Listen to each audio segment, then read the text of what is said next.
Okay, good afternoon. How are you? Think you're okay. Um, having a very good week, having a very good academic process.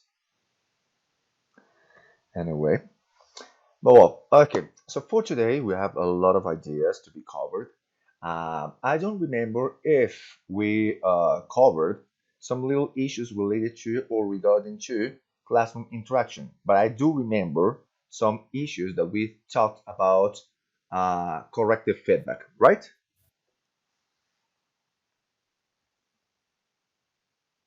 Anybody? Guys,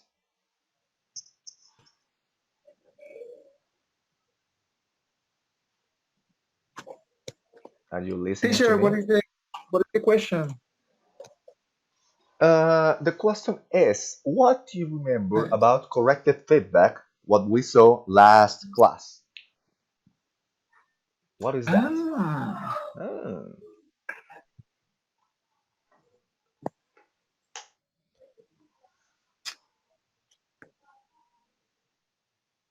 So, nothing? You don't remember anything related to what corrective feedback is? There's going to be a little quiz at the end of the class if you don't answer.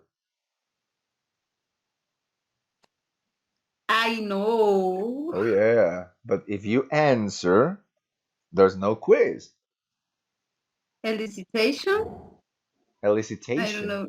What is Yeah. elicitation? What is elicitation? Felicity. Ay. Yes, elicitation. Yeah, but what is elicitation? Yes, that's related to the explicit corrective feedback. But what is that? okay. Mm, You can talk. It is it is something well, it is like the process in which you correct the mistake committed by the students. Yes, but how? In which way?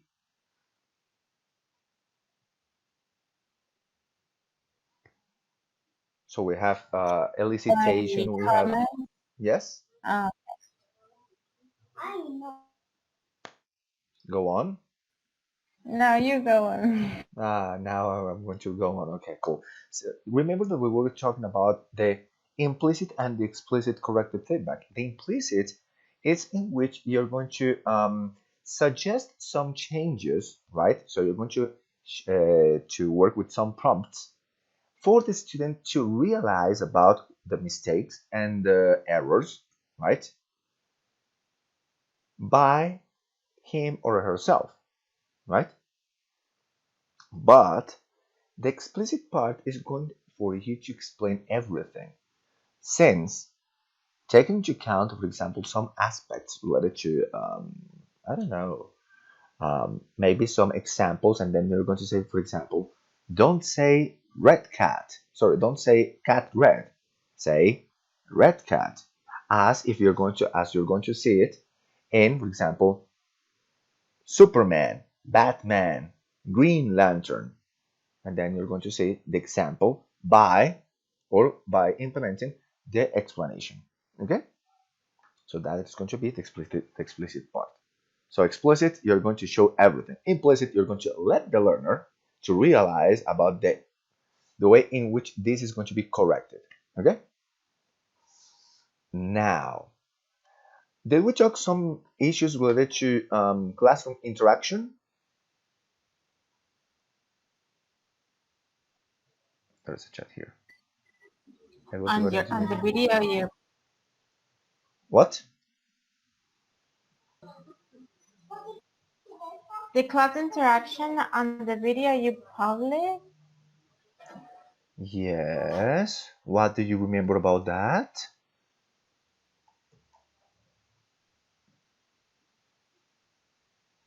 Nothing. Something. Major language season one. Once again, I didn't listen to it. Major language? No, no Mandarin language. Later on, we're going to talk about what classroom interaction is. So what do you remember about last class? What was classroom interaction, or what is classroom interaction? Like how the participants interact. So if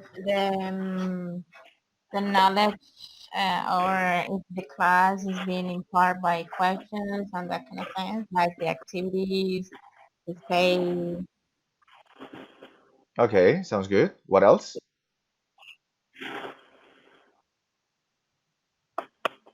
Teacher, Yes. it also involves the teachers and students' attitude in order Yes. to develop the class. Yes. Very good. Yes, of course. Absolutely. What else? Nah? You didn't find further information about that?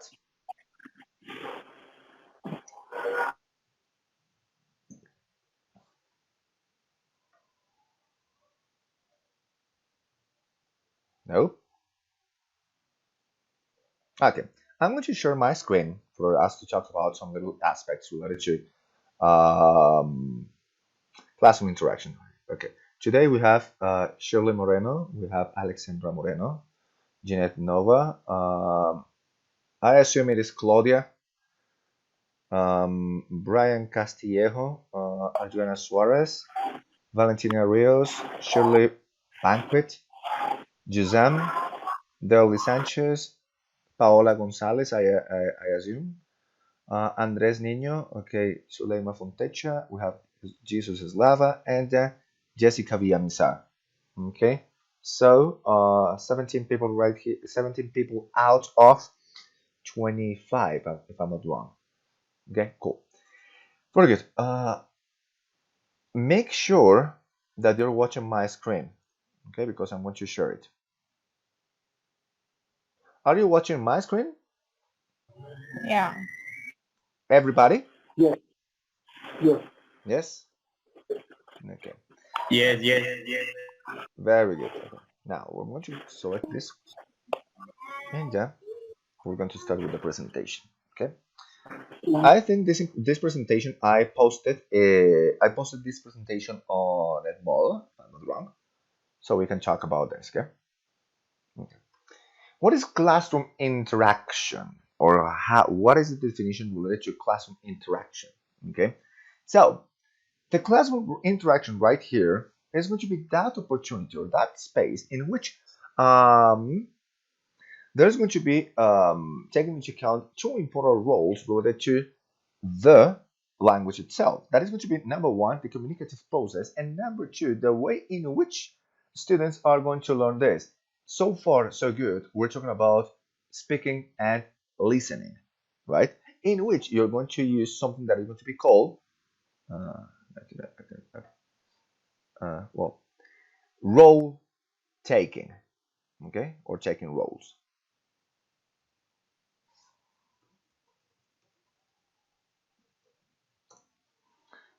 And what is going to be role taking? As you see over there, right?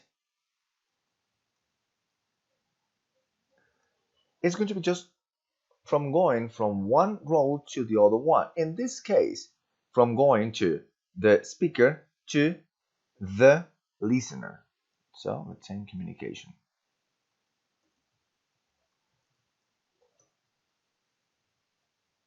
Right? So this is going to be like that. Okay. Okay. Now, let's continue with the presentation. Now, in this part related to the classroom interaction, we're going to take into account that both parts of the class, they're going to have a role, and inside the role, they're going to try to think critically in order to share their viewpoints to everybody inside the classroom. Okay. Now, as you see over there, there are going to be some like 6 objectives that they need to be accomplished inside the classroom when or while we're seeing or evidencing the interaction, right? So let's take a look about this And let's try to see if these objectives are accomplished in your classes, in your common classes. Well, in the face-to-face classes that we used to have like a 2 months ago or last semester, and the kind of interaction that we are having in a virtual way. So let's start with the first one. Here I'm going to require you to interact with me, please. So, to help the learners to identify their own learning methods, is this reachable or not? Do you see or do you think we can accomplish this one?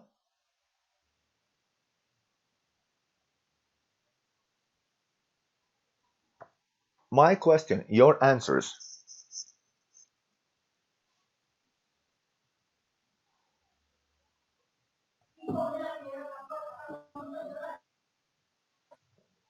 So, what do you think about that objective? Do you think it is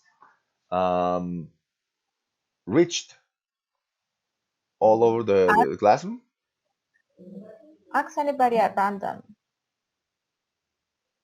Well, no, I cannot see right here mine in a random way. Okay. Shoot. Okay. In a random way. And I have here something. Okay. Chat. Okay. Could you repeat the question, please? Yes, of course, Jesus. My question is this first objective to help the learners to identify their own learning methods accomplished at a very good way in the classes, in the common classes? I'm talking about interaction.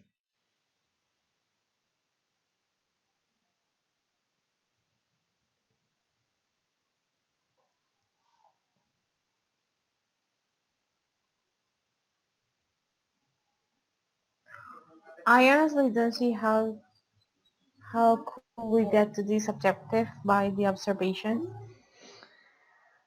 Well, I'm going to rephrase it. Not through the observation, but based on your own experience.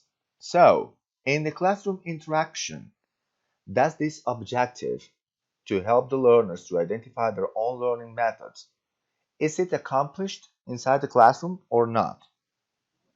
Okay, in that way, I think it is.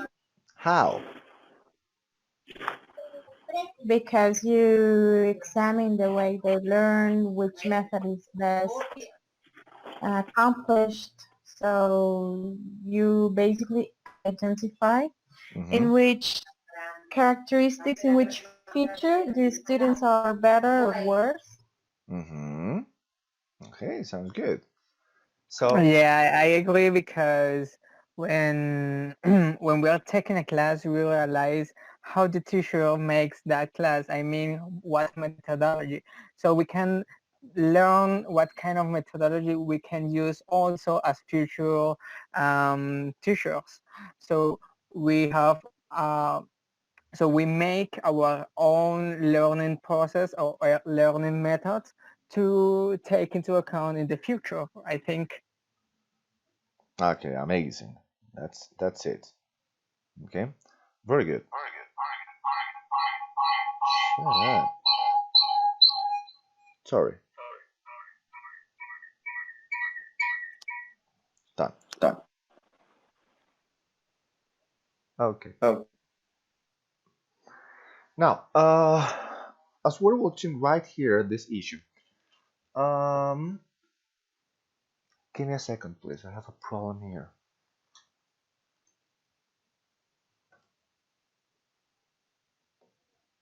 Awesome. Okay. Also, we are taking into account this part. So, there's going to be an interaction right here in order to tell the students or to tell, to tell them what are going to be just their learning methods, and in this way, helping them to reach that pedagogical objective, right? Which is not to memorize the whole content about the subject, but to reach the required level for him or her to go forward. Okay. Now let's continue with the second one. And the second one says, here in this way, so to guide the learners to communicate with their peers easily. So does this happen in the classroom?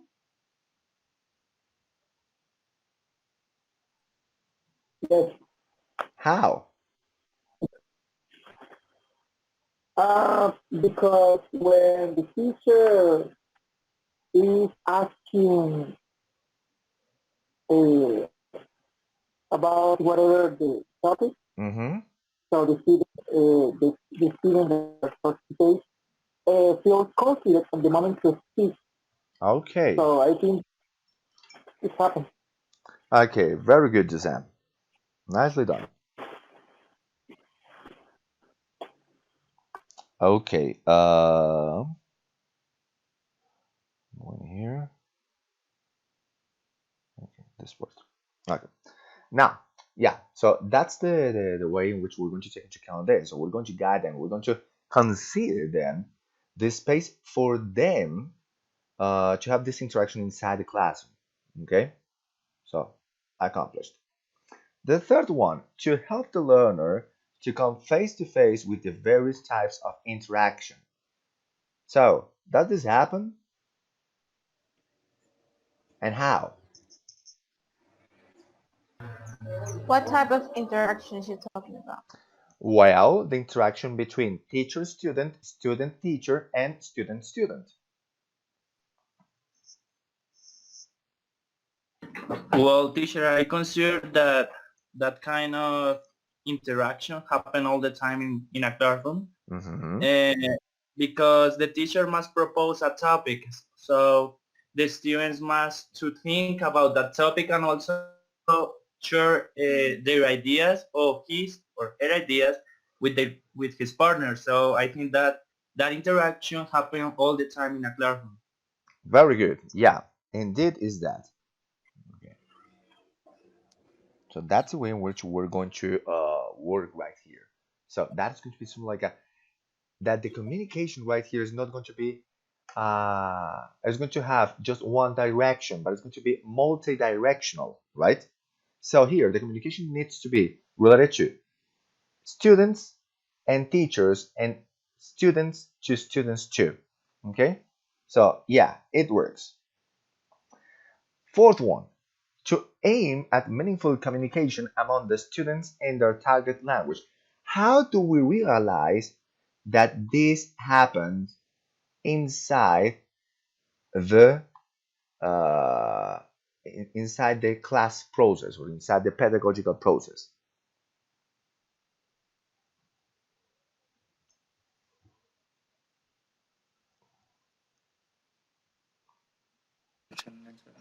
Teacher, Yes.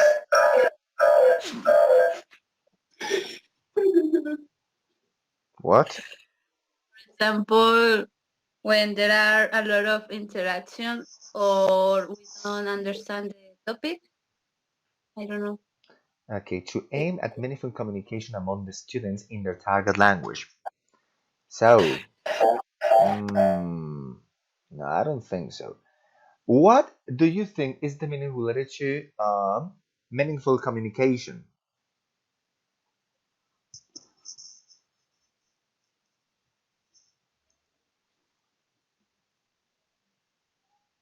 Don't let me Uh, hanging. Teacher, I think that it is related to that vocabulary that is related to the topic. It is? Okay, far beyond lexicon. I'm not talking about right here related to Um, vocabulary. I'm talking about even more related to communication. For example, like the debates or the expositions, like that kind of academic communication.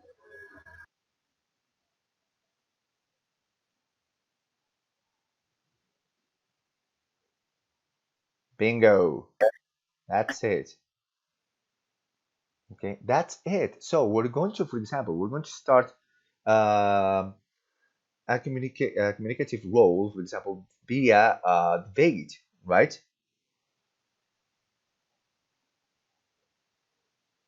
So, or a discussion or a role play. But this meaningful communication among students is going to be related to that. So, for example, if we're going to work with a specific task, they need to be talking about the same issue. Example, if the role play is going to be related to ecology or environmental issues, or I don't know, something related to pandemics or something um, like that, right? So therefore, we're not going to be talking about black holes or galaxies or I don't know, something like myths, right? So that's the issue, meaningful communication. That if I talk, you understand my message and you can decipher that for me to have a feedback, right? So that is going to be like that. You listen to something and then you're going to produce your own feedback, okay? Number, what is this? 5. To aim at probing into the learner's prior learning ability and his way or her way of conceptualizing facts and ideas.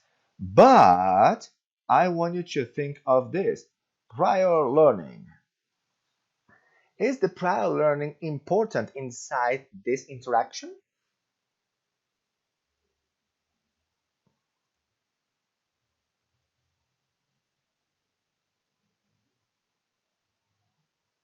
That was the question.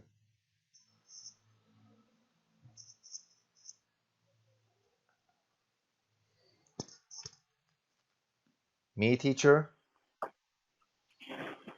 Ah, mm, teacher, Yes? uh, I found that it is important because it helps us to identify the new idea of a document. Mm-hmm.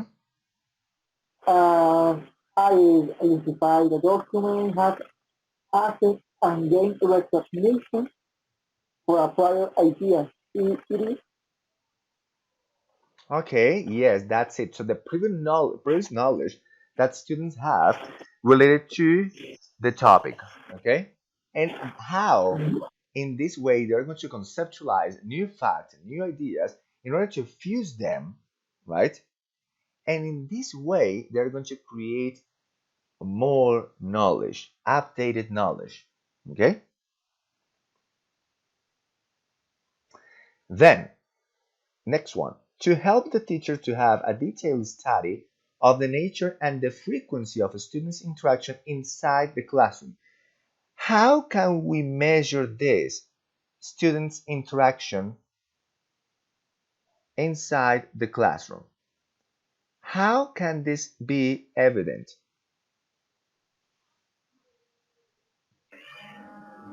by the participation. How? Give me an example.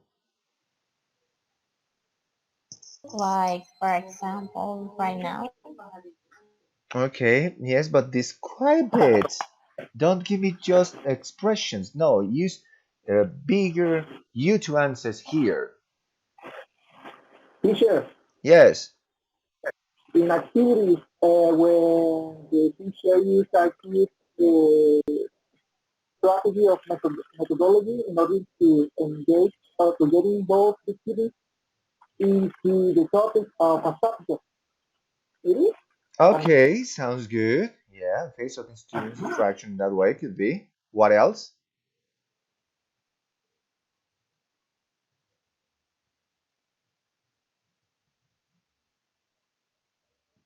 How can you measure, once again, the students' interaction inside the classroom?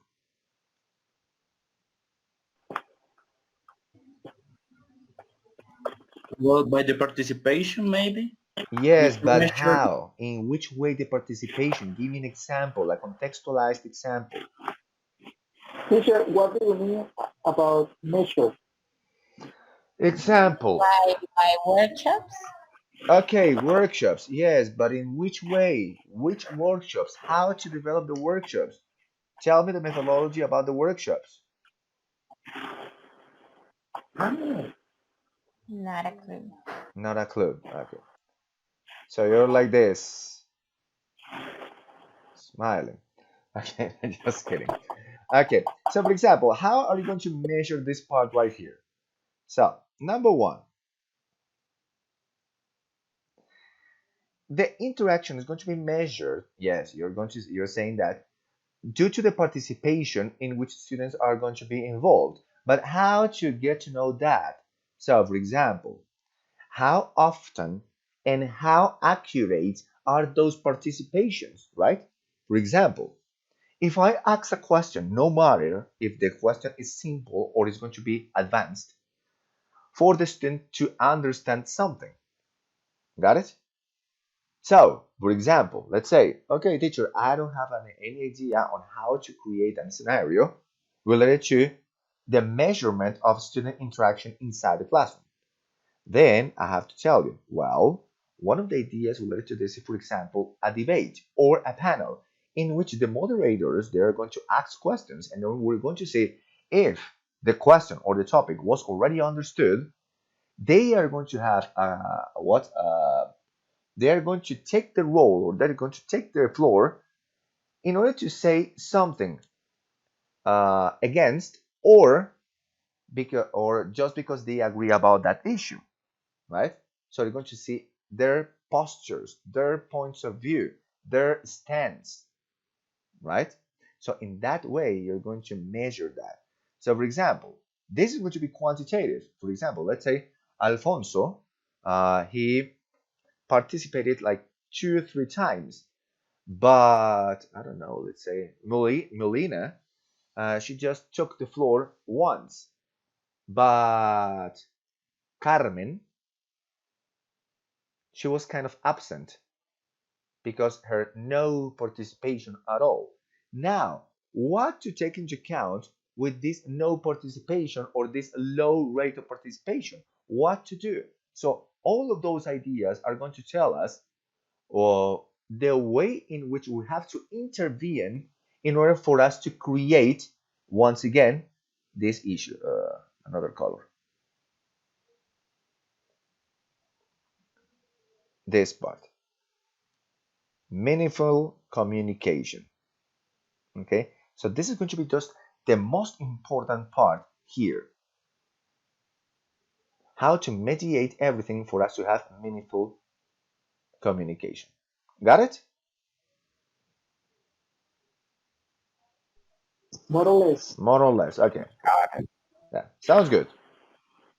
Let's continue. Okay. Now, for us to continue with this kind of meaningful communication process, we have to take into account that inside the classroom interaction, there are going to be some some ideas for us to work with. Number one, we have this that is for me is amazing, right? And it works a lot, but somehow we need to improve the way in which we're going to work with this. Collaborative learning. What do you know about collaborative learning? What is that? How do you process that?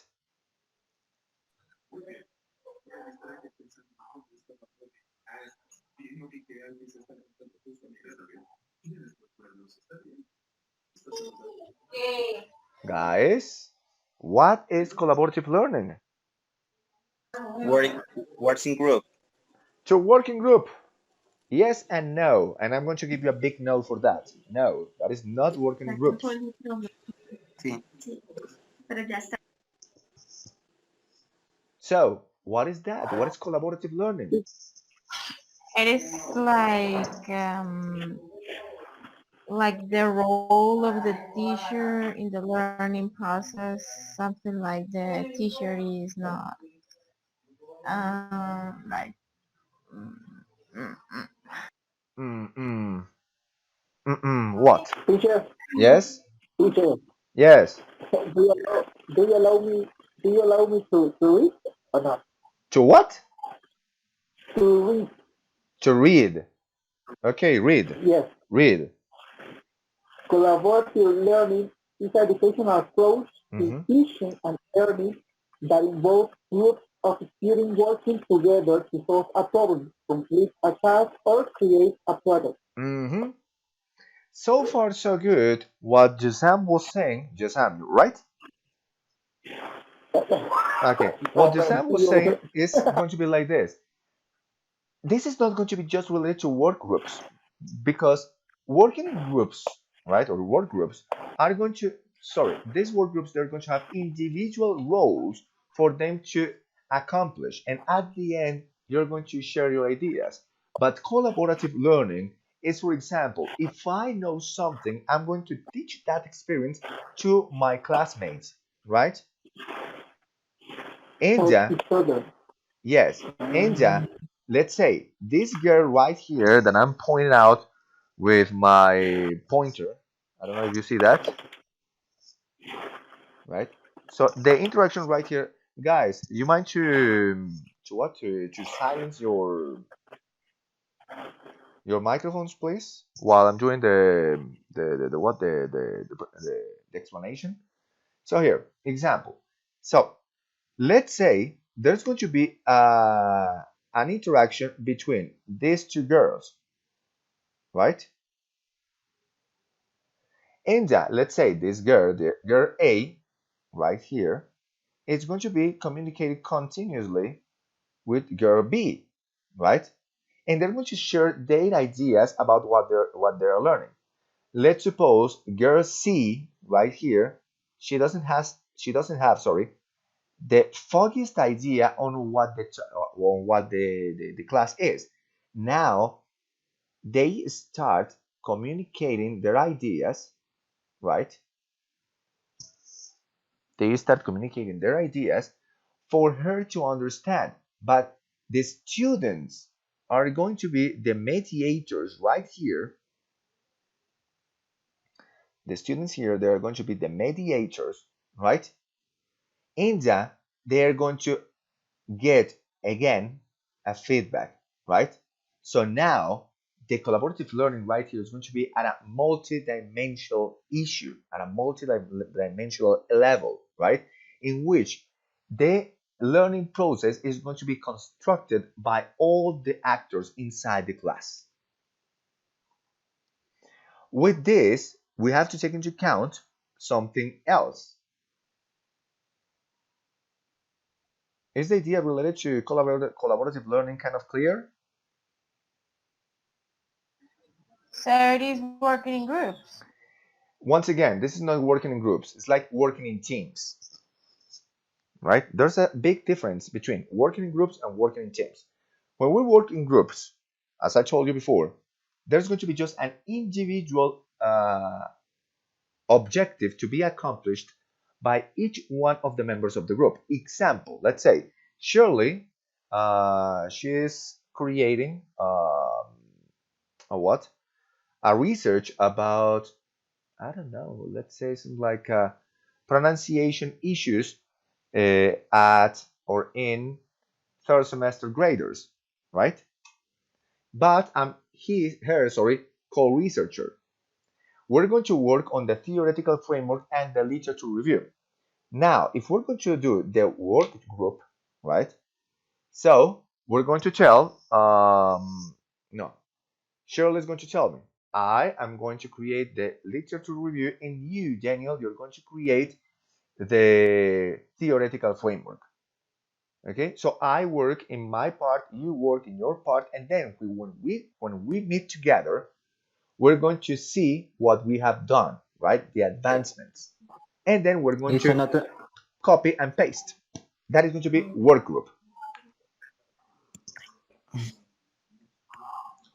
Question? Right. Now, teamwork is, for example, once again, I'm going to use another volunteer right here.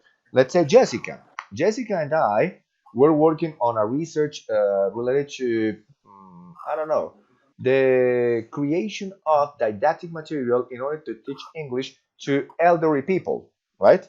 Yeah, so we're going to work with old people. Good.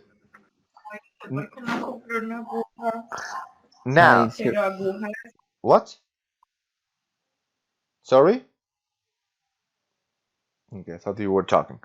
Okay, once again. So,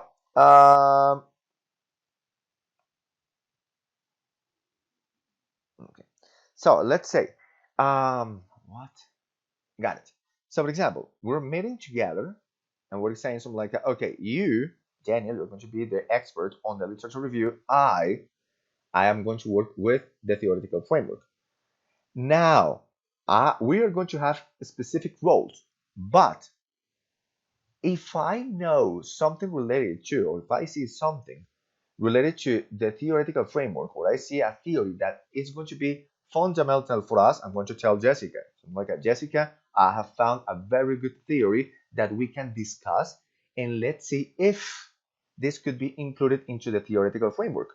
So Jessica is going to listen to me, and she's going to debate or discuss with me in order for us to mediate the learning or to mediate information, right? Now I'm going to the other scenario, right? Let's say Jessica has read a study, an interesting study, and she said to me like, okay, the theory right here is not going to be kind of important for me, but this needs to be included into the literature review. Then she's going to be next to me, and she's going to say something like, okay, Daniel, I found this document. I would like you to read it because this is a very good element to be included inside the literature review, right? And then we're going to start the discussion, the debate. We're going to share information. We're going to mediate the information here, right? So that is going to be teamwork. So we work together as one. But the work group is going to be working alone, and then we're going to mix all of the ideas. Got it?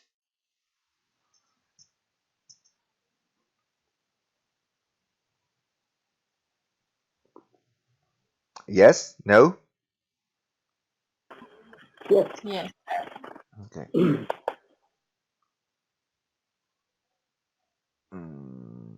What is the chat issue right here? Well, anyway. Chat. Guys, for example, another thing, if you want to ask a question, or if you want to have if you want to interact via chat, I'm using my cell phone right here as the chat prompt or the chat screen, so you can write over there. And I'm watching my computer and I'm watching at my cell phone at the same time. Okay, cool. Now we all know everything related to discussions and debates, right? In which discussion is to deal with the information, is to express what I know, what you know, and then to what? To create or to have a common point of view about the information. But the debate right here is a win situation. Example, if I say something, I want to defend my ideas in order to win this conversation, right? So everything that I say is right and everything you say is wrong. So that is going to be one of the perceptions related to the debate. The discussion is going to be to deal with information, right? Maybe I'm right, maybe you're wrong, but then we're going to discover together the truth. The interactive sessions right here are going to be related to some other aspects, right? Example, what we do right here. You can find or you can look for further information all over internet in order to bring a feedback or to nurture all the process here about the learning process, right? So as Jasam did, for example, reading the information related to collaborative learning, right? So that is going to be interaction, right? So you're going to have the material and you can talk about that in a virtual way or in a face-to-face way. Aloud reading, you know that you have a piece of paper, you have a document, you're going to read it aloud. That's it. Storytelling, well, same thing. You're going to learn the story and then you're going to repeat it. Now, soliloquies. What's the meaning for soliloquies? That's an amazing word.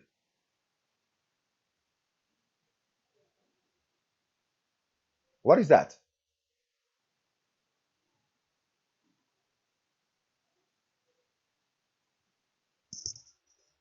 Soliloquy.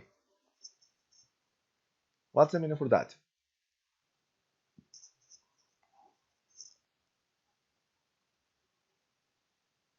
Anyone?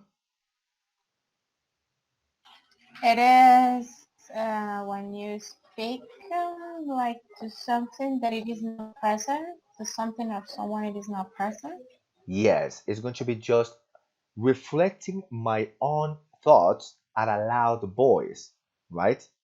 So supposing that nobody else is listening to me. Example, there's an episode from The Simpsons, right? I don't know if I can find it right here. Let's say yes.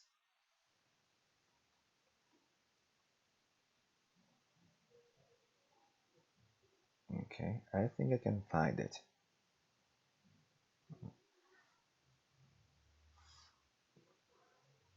But I forgot to do something else.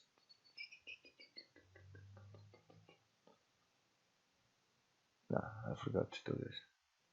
I'm going to stop sharing my window for me to share it again.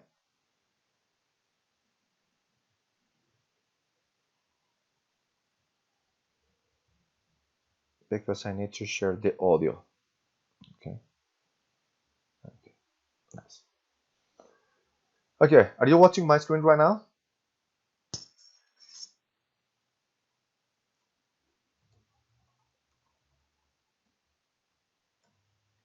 Yes.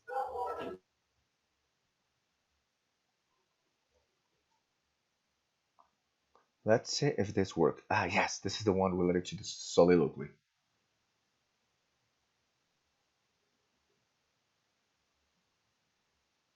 Once upon a Guys, if I play this, do you listen to it? once upon a time there was a young prince of Denmark. Can you listen to the audio file? Yes, Yes. sir. Very good. Okay.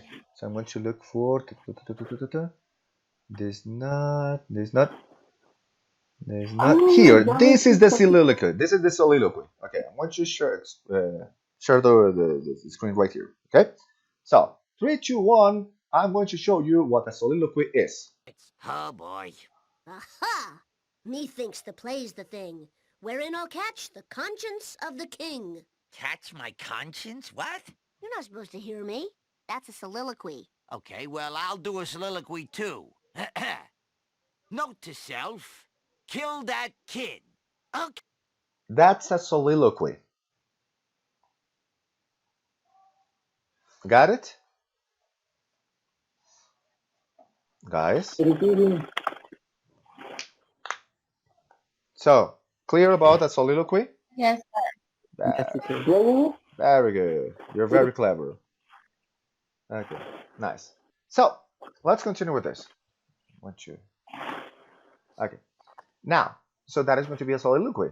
So, expressing your thoughts in a loud voice inside a role play, right? So, for example, like the narrator does, right? It sounds like that. Okay. Then, conversation with learners. Let's suppose, yeah, you're in 7th semester. The next semester, you're going to have something that is called what is this? Didactics, right? And you're going to be supposed to teach classes to the community. But when teaching classes, you're going to have conversations, right? So this is going to be another way in which you're going to have the interactions. Okay. Now the other part is going to be the role play, right? And you know that there's going to be a whole interaction inside the role plays. Now, what are going to be just the two major talks in English as a foreign language, right? So, based on the teachers and based on the learners, right? So, the interaction with the teachers is going to be is going to be focused on only one form. Well, it's intended to be like that, right? But it's going to be just related of a form of a question, right? Or to request students to show what they know or what they have acquired, right? Easy as that. So, for example, am I going to be interacting with you, or how am I going to realize that you have understood the topic that I'm talking about? So by asking questions, right? So I need to create a set of specific questions for you to answer to it, right? And the role of the language learner, the foreign language learner, is going to answer the questions, right, posed by the teacher, or in a drill type operation. Question: what is a drilling activity? I'm going to send the chat right here.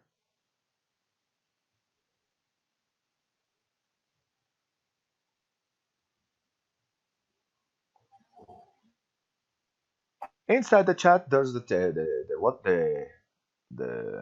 uh, the term. What is drilling activity? You have internet, you can look for it, and you can create a very good feedback inside the classroom. Thank you.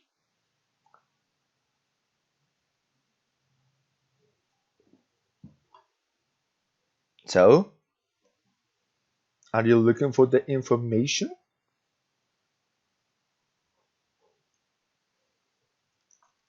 What is drilling activity?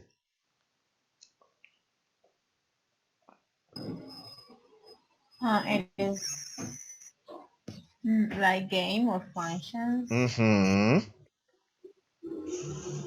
such as the repetition or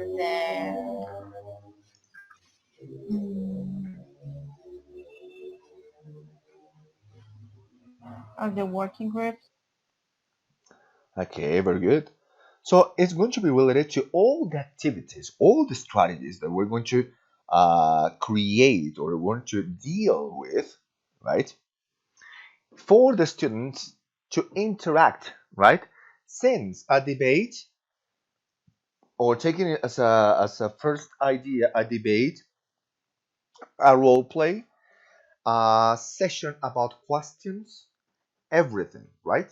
So it's going to be related to that, related to drilling activities, right? Also, games, right? So these are going to be taken into account in order for you or for the students and the teachers to have that interaction. Okay? Nice. Okay, so what is going to be involving all this issue related to the interaction? So number one, we're going to take into account the social and personal input. Question: what's the meaning for input?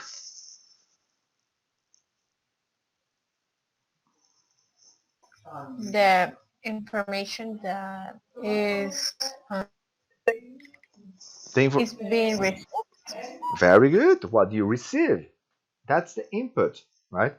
All the information that you're receiving, that is going to be the input. So output is what you produce. Got it? Okay. So social and personal input. So everything that you receive from your context, right? It doesn't matter if it's going to be the academic or the social, the cultural aspect. Number two, this is going to be involving also the forms of basis of everyday talking. Therefore, colloquialisms, right? And it involves also emotions, creativity, agreement, disagreement, people waiting patiently to get a word, sighing, so like nodding, gesticulating, etc. So everything that is going to be involved right here related to what interaction is about. Okay. Now, what would be expected for this kind of sessions or related to these activities about interaction? So it is going to be expected that the teacher is going to be just a supportive role, right? So he or she is going to be there for guiding the process, not for providing all the elements, all the sources, right? And the student is going to act in a spontaneous way with the rest of the group. So this is going to be the way in which it is intended interaction to be developed inside the classroom and outside the classroom too. Okay? Okay. When or where can we see these elements or these interactions inside the classroom? Number one, when we have a direct dialogue with one another, right? So for example, if I ask a question right here and you're going to tell me that, what do you think? And then I'm going to tell you if you are right or wrong. And then we start continuing with that situation. Therefore, we create a dialogue, right? I comment immediately, right? So this is going to be done at an oral part and also at a written part. Example, chats. For example, if you start texting on WhatsApp and then suddenly the other person, the receiver, is going to answer to you quickly, right? So there's going to be an interaction right here. Disagree with or challenge. Once again, part of the communication. Interruptions. The other one, for example, don't have to be invited to speak. So, an open conversation. The other one, the use of paralinguistic issues. Question, what is paralinguistics? I forgot.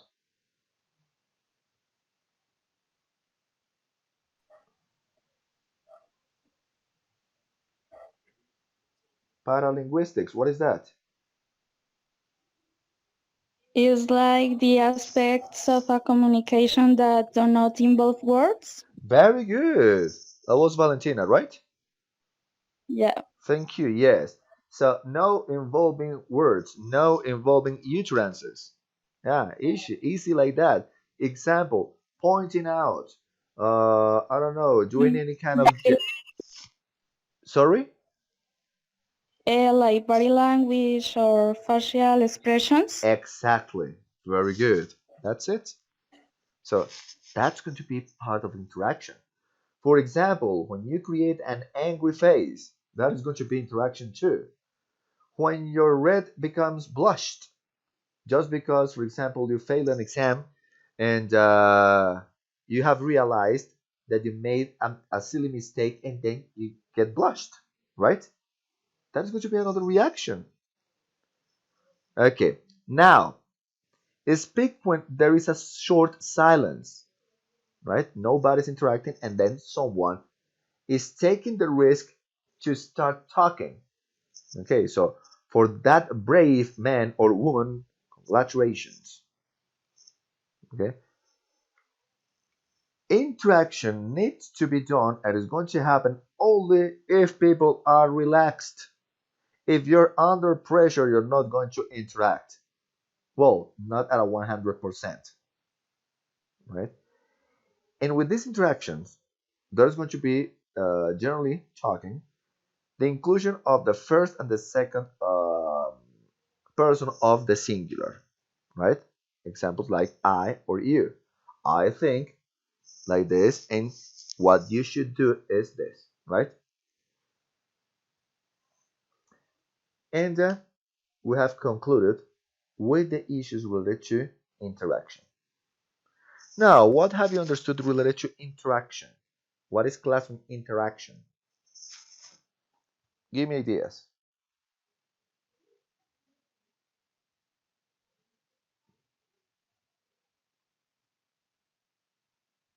People?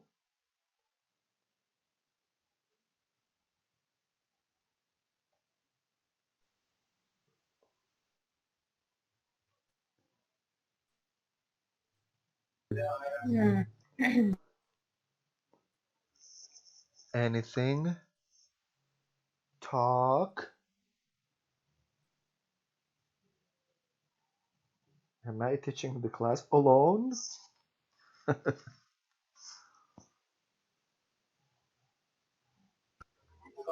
So I think the interaction is related to all the elements presented in the learning process in a class. Very good. Guys, give me 1 minute.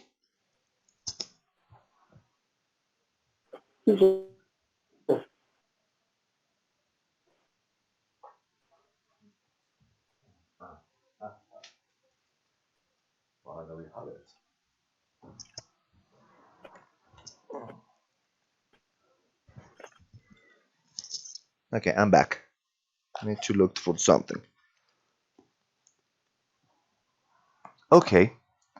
So so all the elements that are going to be inside a class, for the class to be a little bit realistic, right? And to avoid working at a, how can I say this? At an artificial way. So that is the way in which we're going to take into account something else. How to use questions and feedback in order to generate discussions. So let's see this set of ideas, right?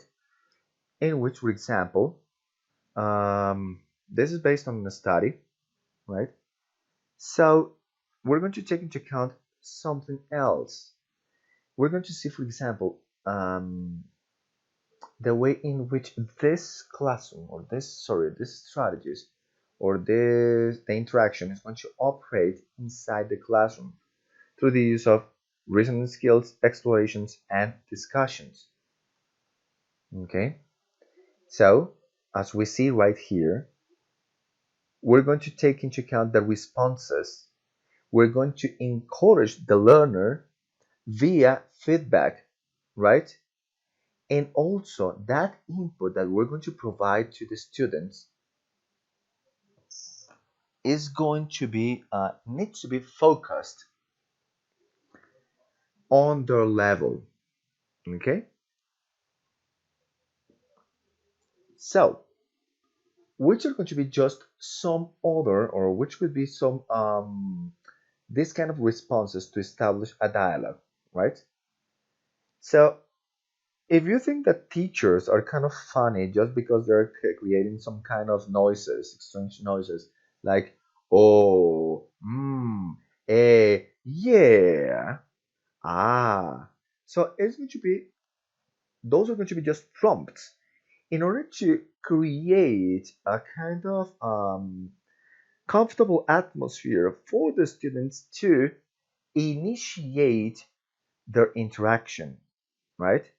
As you see over there, there's going to be an example related to the way in which there's going to be there's an interaction between the teacher and the students.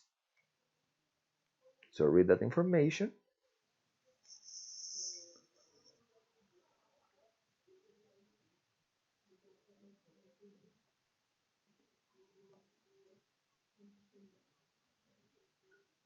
Okay, so here we have that part of the interaction.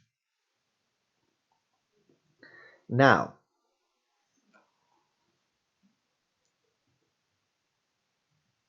give me a second.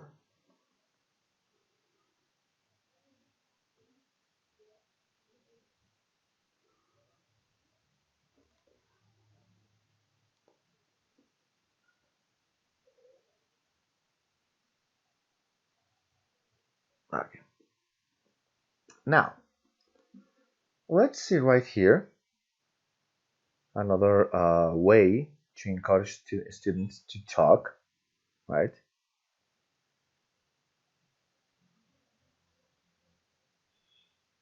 This is one example. We can see another example right here.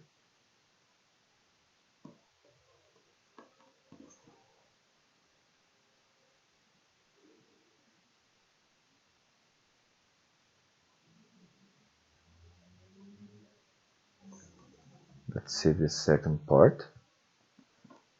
Well, how to create proper questions for the students, right? Well, we have to take into account the kind of question that we're going to ask. If, for example, you have talked about a common topic or a topic related to grammar, we're going to be focused on only one aspect related to those questions. So we're going to create questions where, for example, multiple choice questions, right? Multiple choice answers with only one choice or only one right answer. In this case, we're going to try to let know the students which could be the possible failures and the possible things to be taken into account for them to be right.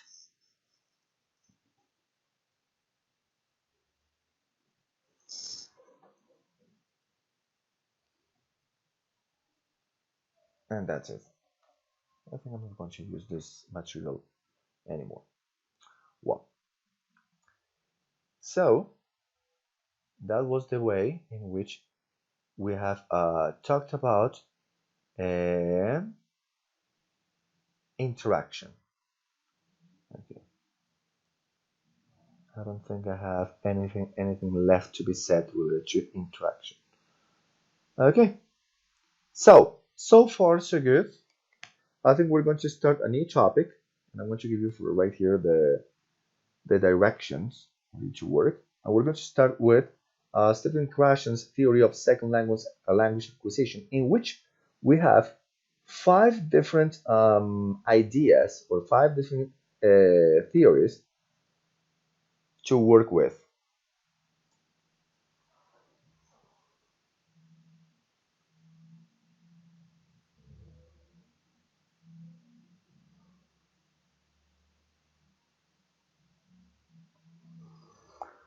Okay, so let's start here.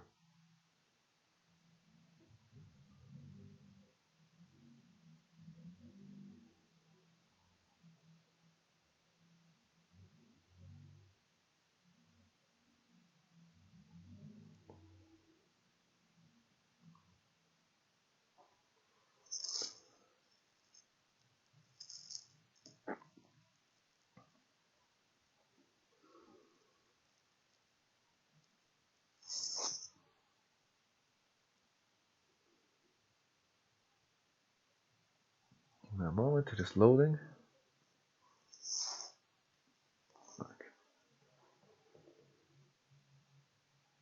Okay.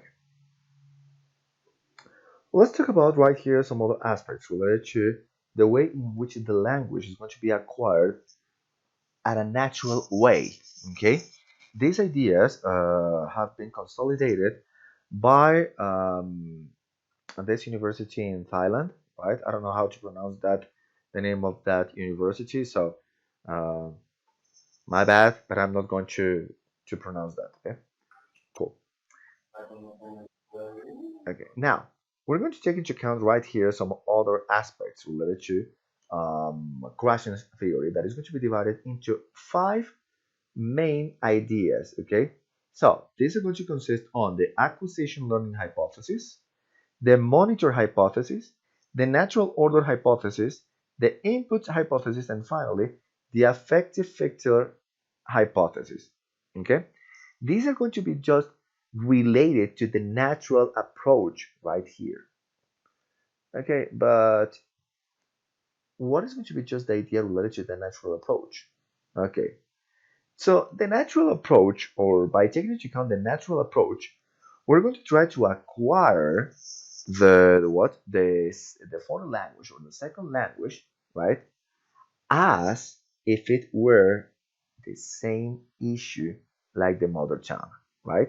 But in this case, we're going to combine a curriculum, sorry, in which doing that there's going to be a learning process that is going to be focused on the spoken production.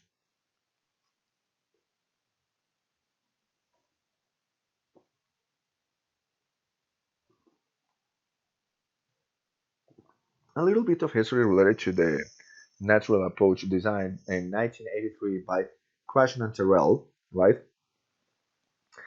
It is going to be related to that we're not going to be focused on teaching grammar as a science, right, inside the classroom. No, because this is going to become kind of tedious. right? What we need is going to be just communication, a total exposure of communication for the students to learn the foreign language or the second language as if it were the mother tongue. My question right here is going to be focused on the following issue. Number one, how, no, yes, how did you learn to use your mother tongue?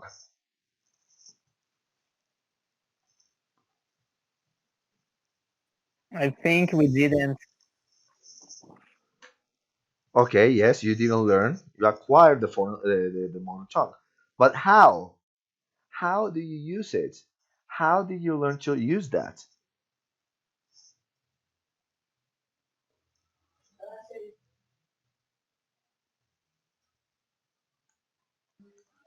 By listening.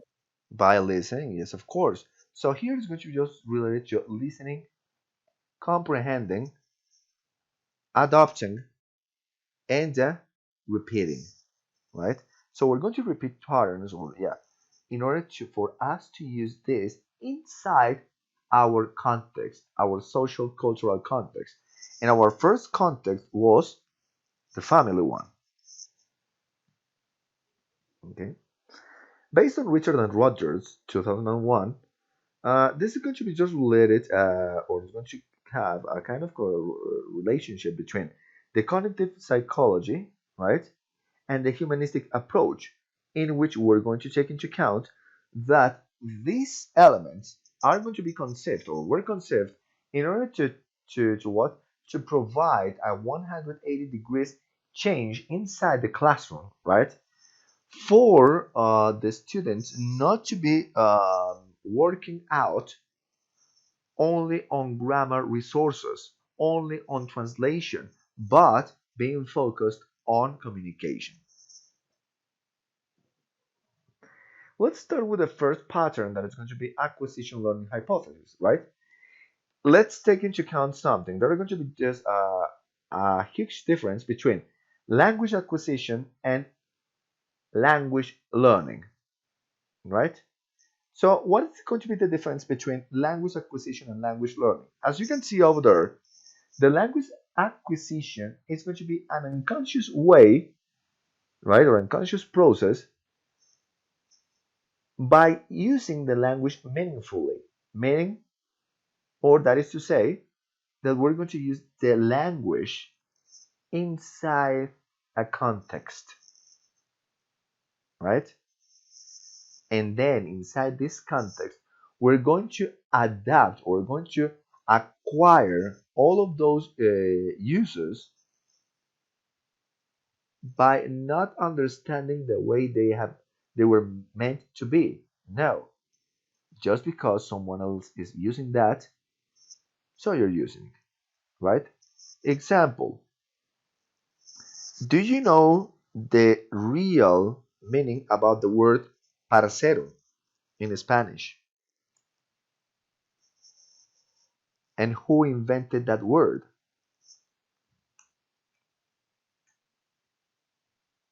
To me, parcero was created as a synonym for friend. Mm-hmm. But did you learn the semantic issue related to that word before using the word?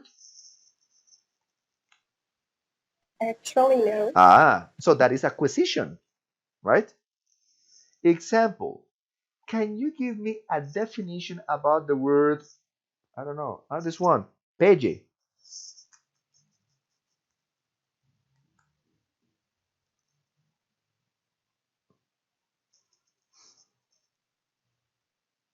I think I'm going to accept that silence as a no, right? So, no. Well, actually, I couldn't listen to you. Sorry. Okay. So, do you know the semantic definition about the word peje?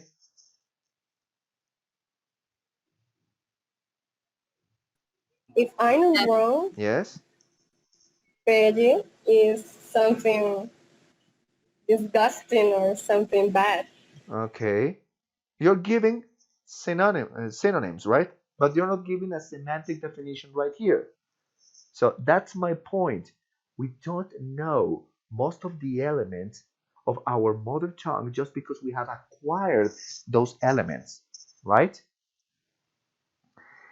That is going to be different, for example, related to the use of, the language learning, because this is going to be a conscious learning process. We're going to discover rules. We're going to discover the way in which the language is working, right? Example, at a phonological way, what is the difference between, in English, and I'm going to use the translation in Spanish. No, yes, oveja and barco. We know that the first one is going to be sheep and the other one is going to be ship. But what is going to be the phonological difference about that?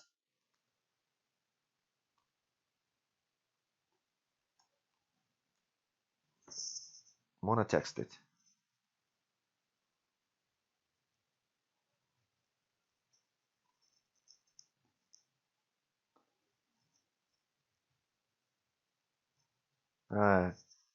This was Lava said it's like paila. Yeah. Okay, even better. What's the definition for paila?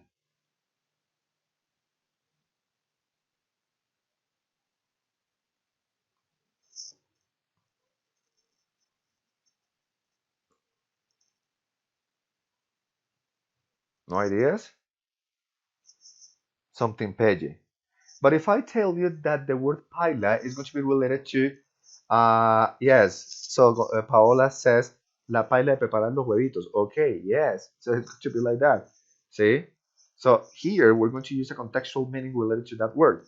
But just because we have acquired the use of that, right? And not because,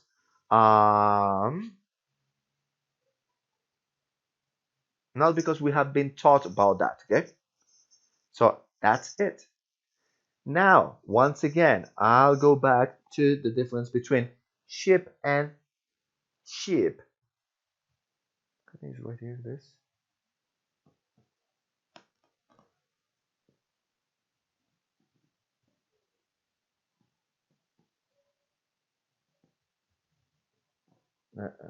Too big. So, what is the difference between this? And at a phonological way. Yes, the phonological structure, yes, but I want you to tell me, to explain to you what is going to be the difference about those two words that I'm showing inside the screen. On the screen, sorry.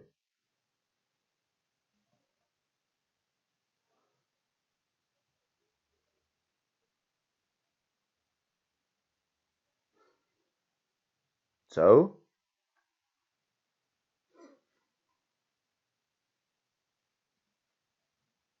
I'm going to answer it.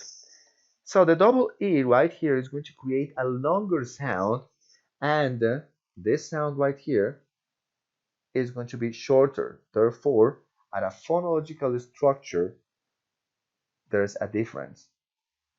And how do we know that? Because we have been told about that and we have studied about those issues, right? Therefore, that is going to be cataloged as learning. Okay? So that is going to be the way in which this is the difference between language acquisition and learning acquisition, right? Okay. But the acquisition process is going to have three different stages, right? Or three different steps. The first one is going to be the oral comprehension, meaning all that you can comprehend at an oral way, right? So you listen to everything and you comprehend that, right? Number two, the early speech production. So let's go back when you were little kids and you were trying to say some utterances, right? Some words for you to communicate something. And that's it, right?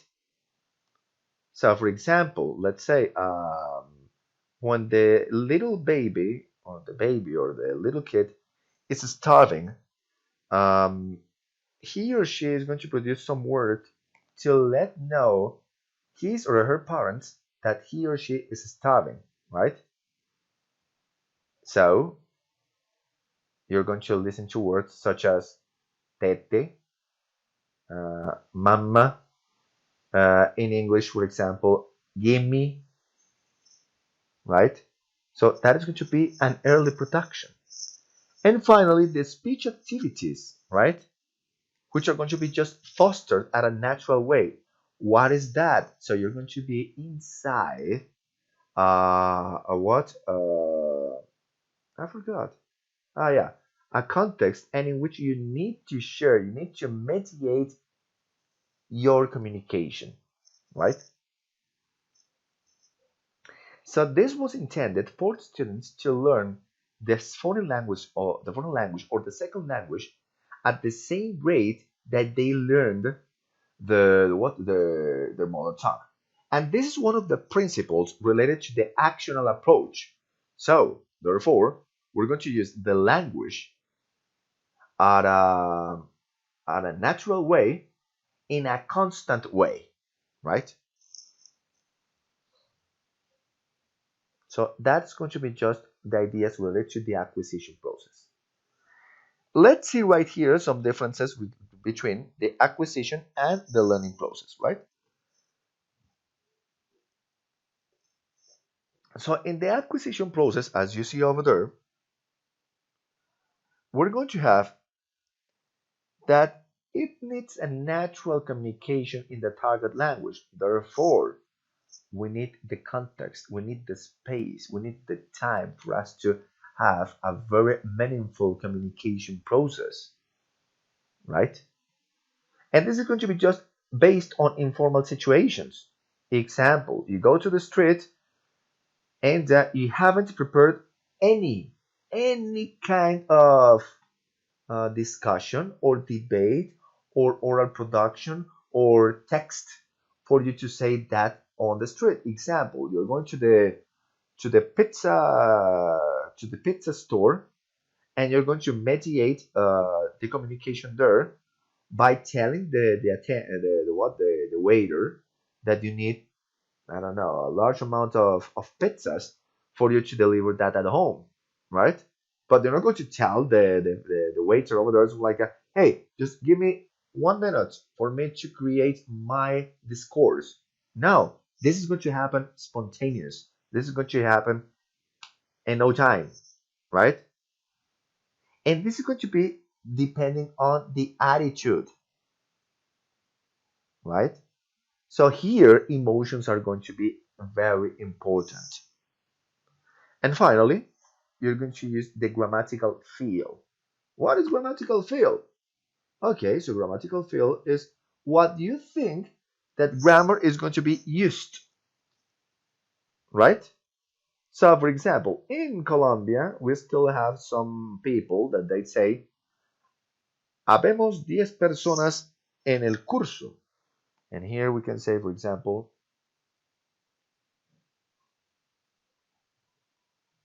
here, habemos 16 personas en el curso, right?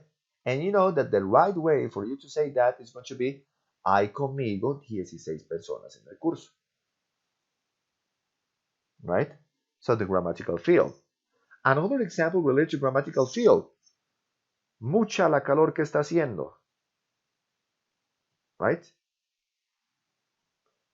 And we know that commonly or correctly is going to be said, el calor, or mucho, está haciendo mucho calor, right?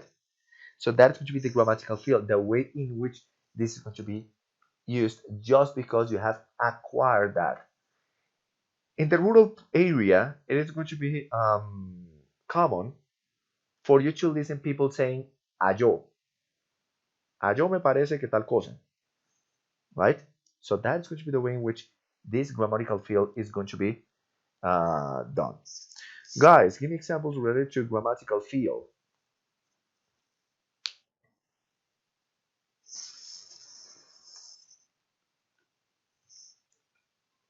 Not everybody at the same time, please. Are you sleeping?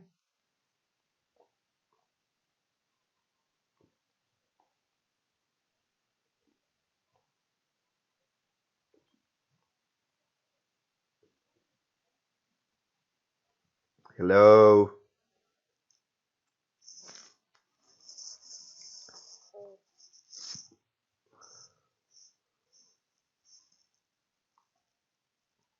Guys? Girls?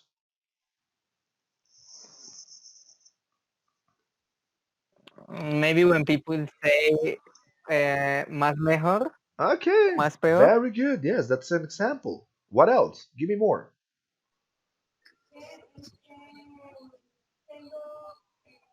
Like aiga. Aiga. Yes, very good.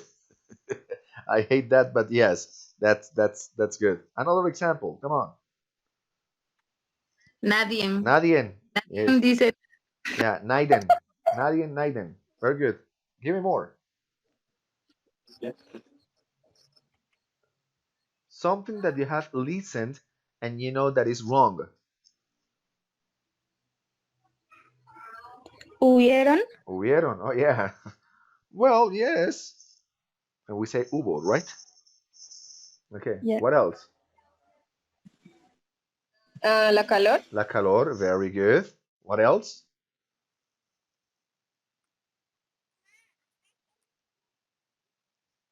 Okay. Very good. La agua. La agua. Oh, yeah. Yeah, that happens. Okay.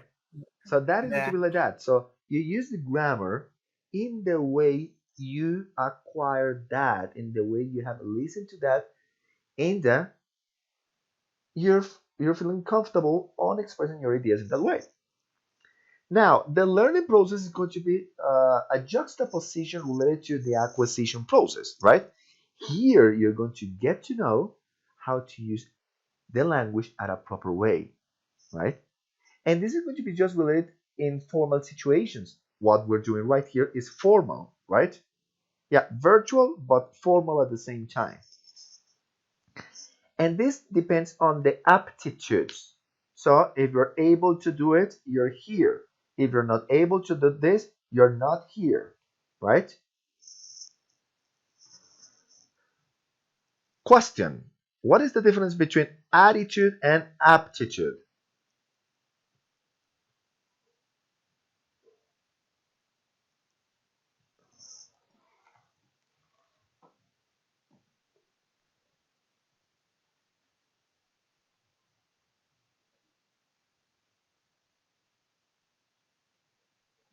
Maybe that attitude is a natural ability and attitude is kind of a personality. Well, it's going to be the other way around, but you're right. Attitude is going to be just related to the behavior, right? It's going to be related to the feelings of the person, attitude, right? But aptitude is going to be just related to the skills, the competences that that person is going to show, right? And here also we're going to use the grammar rules, right?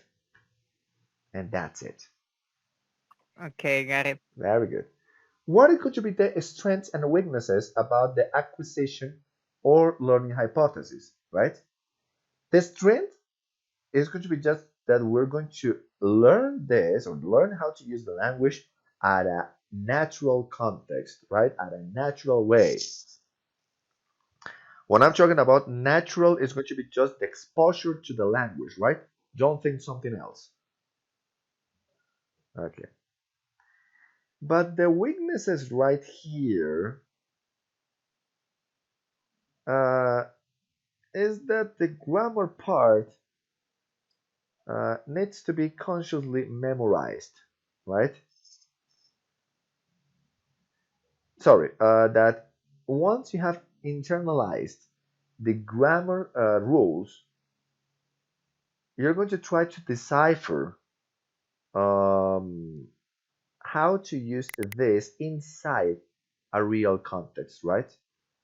And if there is a kind of mistake or error inside this natural environment, so you're going to be lost, right? And this was defined by Greg 1984. Very good. Now, what have you understood, or give me ideas, even better, give me ideas related to the acquisition learning hypothesis.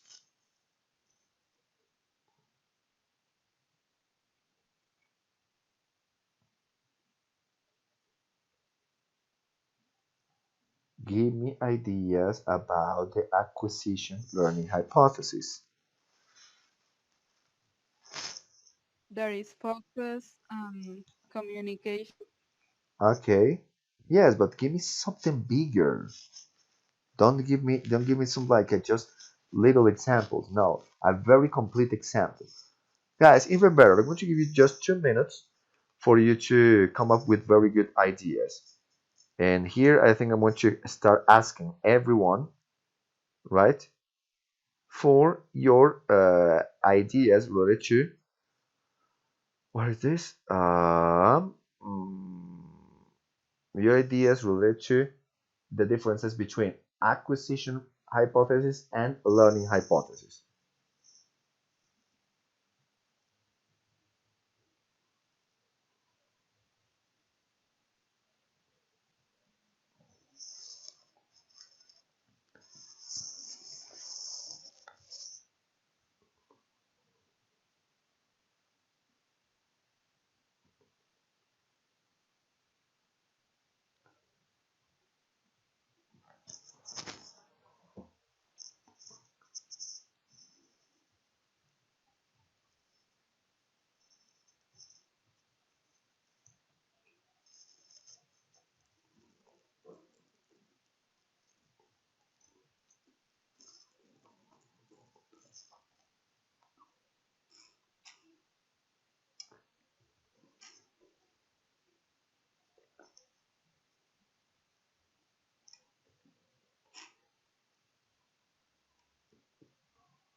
Ready?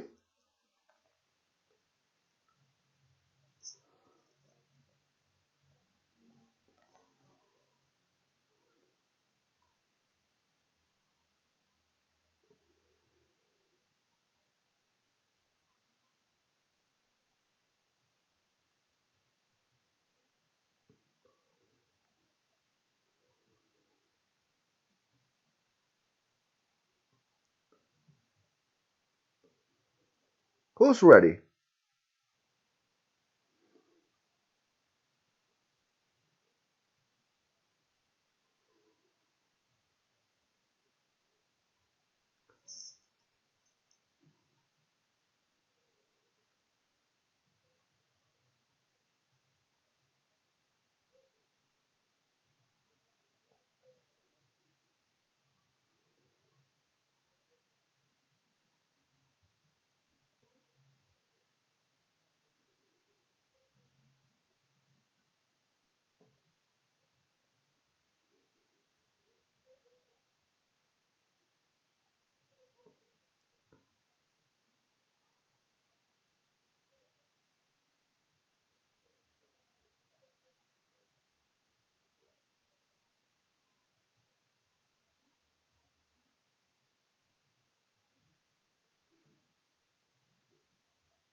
Nobody? Okay, I'm going to call.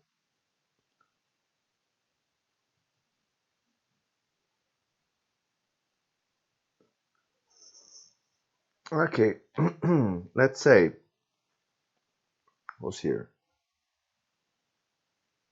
Shirley, banquet. Give me an example related to an idea of acquiring the language and an idea of learning the language.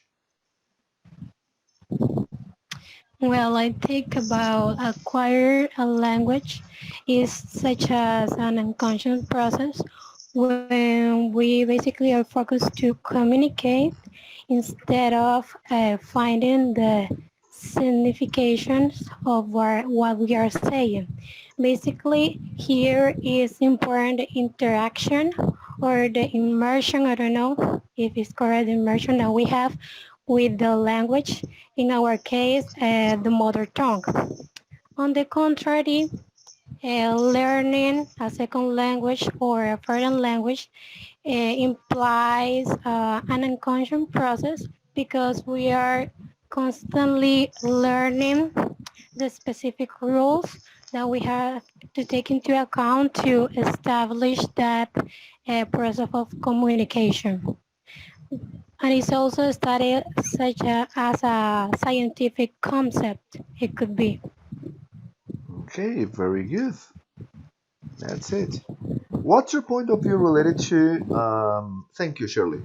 Okay, Okay. Adriana Suarez. What's your point of view related to the acquisition learning hypothesis? Do you think it works or it doesn't? Um, yes, I think that it's okay about what Shirley said, Mm-hmm. because acquisition hypothesis is when a person know or a person acquire a language and in an unconscious way and Unconscious. unconscious way. Very good. Sorry. Okay. Jeanette. Thank you, Adriana. Jeanette, would you mind to give me an Okay. example related to acquiring something with the language and learning something with the language? Hello, teacher, can you repeat the question? Yes, of course. I'm going to rephrase it. Give me an example related to acquiring the language and give me an example about learning the language. Okay. According to acquire language could be in a natural environment, Mm-hmm. sometimes like a native person could be, Mm-hmm. but where learning could be in a formal environment, like Sorry, Jeanette. There's a person that is using the microphone at the same time, and I cannot listen to the what the to Jeanette's utterances. So I don't know if this is this it.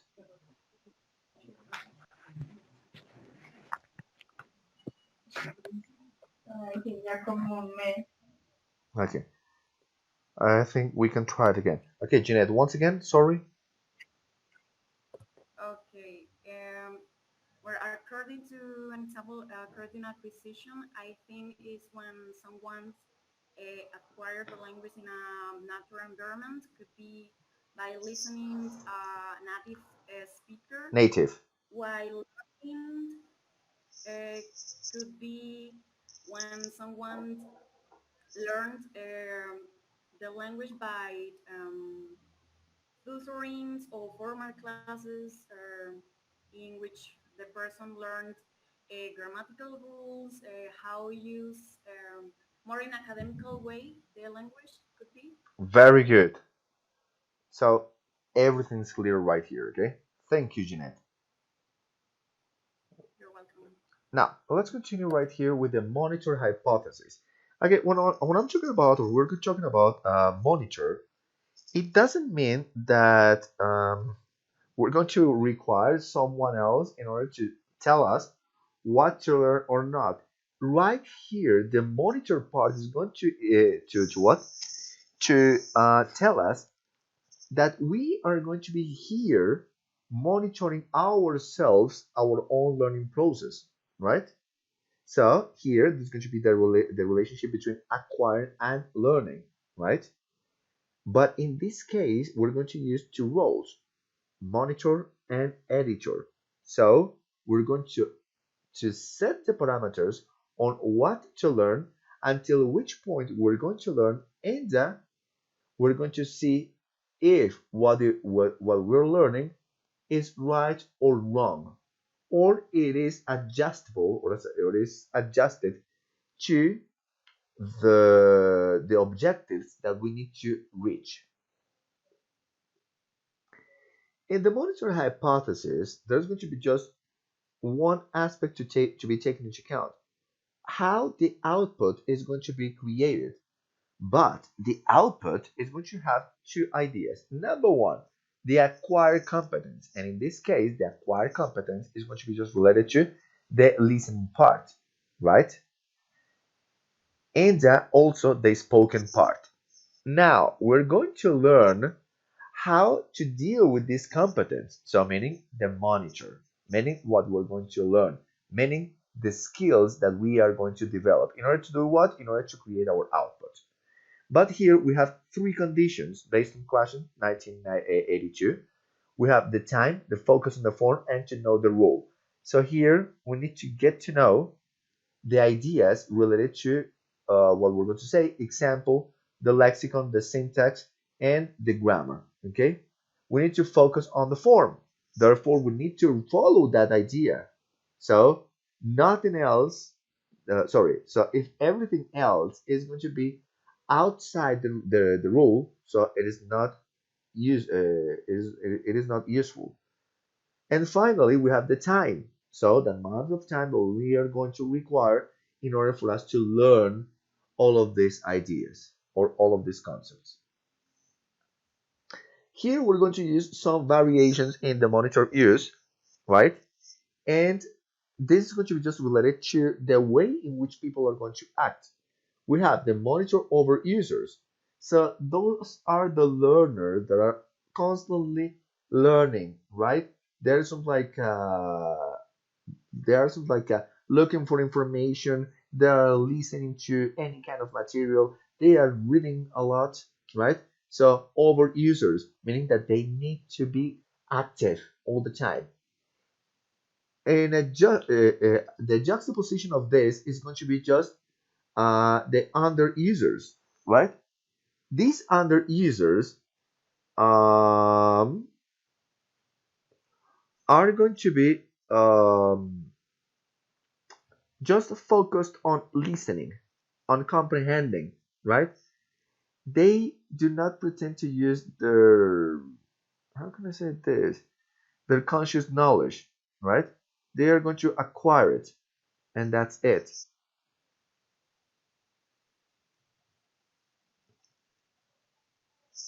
Okay, and then there's going to be the optimal monitor user. What is that optimal monitor user? It's going to be the middle point between the over user and the under user. So meaning that you're going to learn, or those users are going to learn in an appropriate way. Therefore, they're going to read, or they're going to look for the information that is going to be relevant for them, the amount of information that they're going to learn, and the information that they're going to acquire.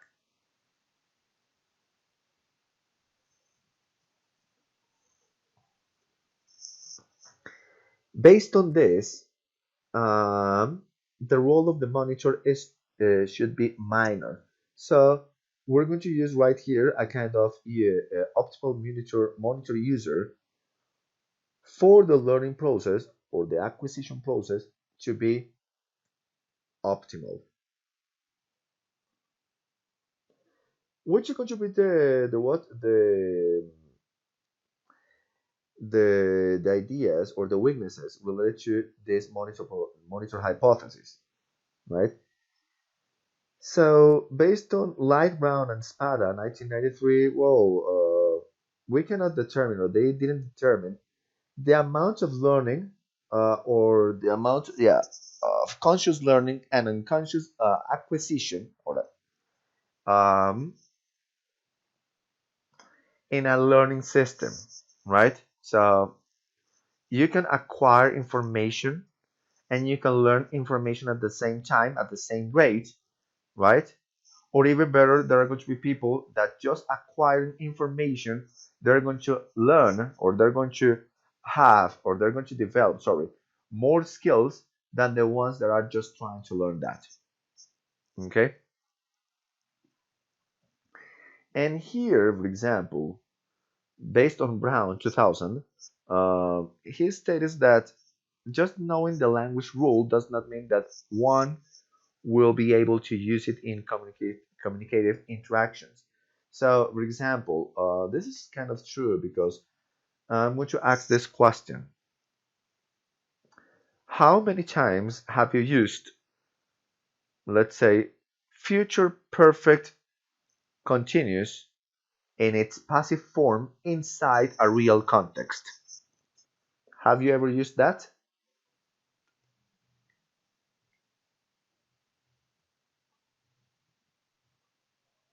Well, yeah, but not that's usual, I guess. Not like American people usually do. Okay, even better. American people, they don't use future perfect continuous in passive voice. They just simplify it and they use just future continuous. Or they use something else in order to avoid using that hard structure of the language, right? Even better, in Spanish, do you use that? I'm going to try to simulate it, but I know that it is not like that. Futuro perfecto continuo en voz pasiva. Do you use it in Spanish constantly or frequently or at least once a week or once a month?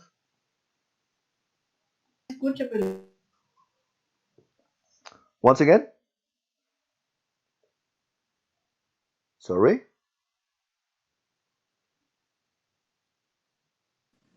Perhaps once in a year. Once in a year. Okay, yes. Amazing. That never. Oh, We don't use that Spanish. okay, that's even better, right? So what we're saying about Brown is right? So we can say that we know the structure, the rule, but how do you know that you're going to implement that in a real context? Do you use it or not? Or are you going to use it or not? This is because we're using an academic context, but in the real world, in a natural context, those are going to be the disadvantage about this, right? Now, something else related to the weaknesses are going to be related to the discourage. What is that? So you're for example, you have some doubts, or you're hesitating on saying something, and in the end you don't say it because you're not sure if it is right or wrong. Then there's going to be a speech halting. What is speech halting? So you stop in the middle of your speech just because you don't know what to say next, right? And this fact is going to be just more focused on accuracy, meaning that if you're competent enough in order to say things or to express your utterances, everything is okay. But if you have a mistake, no, sorry, but you're not fully competent in order to accomplish this goal. Okay, ideas related to the monitor hypothesis.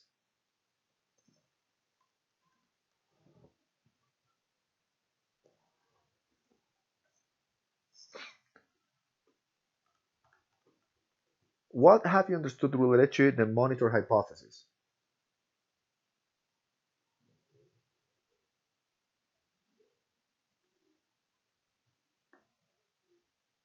Marco.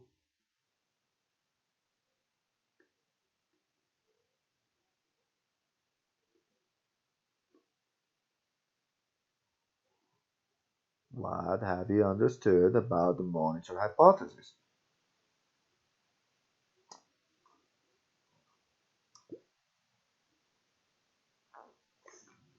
Okay, may I choose? Who wants to choose a volunteer? Oh, what is this? What is this? Here. Uh-huh, uh-huh, no. Uh-huh. Mm. Jessica, good evening. Give me your ideas related to the monitor hypothesis. What have you understood about that?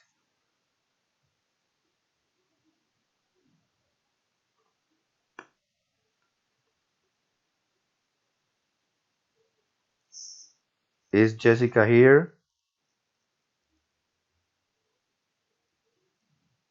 Okay, Jessica is off.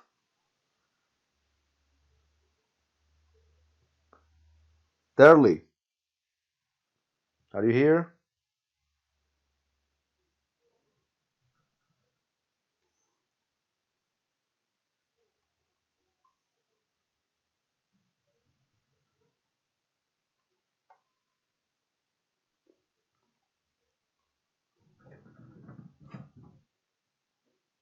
My microphone doesn't work. Okay, Polo.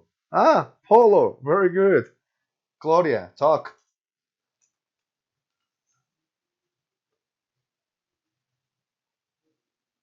Claudia.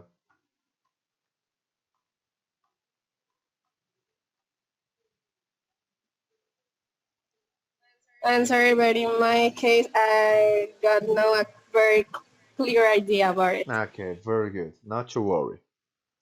That was an idea. Okay, sounds good. Okay. What is this? Darling. I don't have microphone. Okay, darling. So not to worry. Okay, I'm going to use Valentina.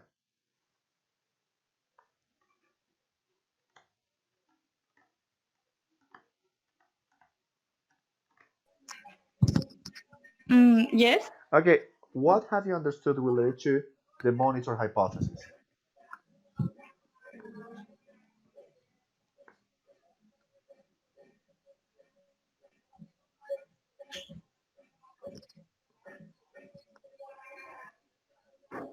Nothing?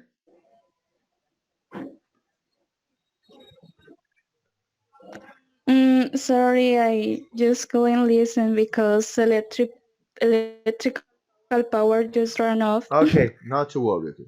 Well, I'm going to explain this again. Okay.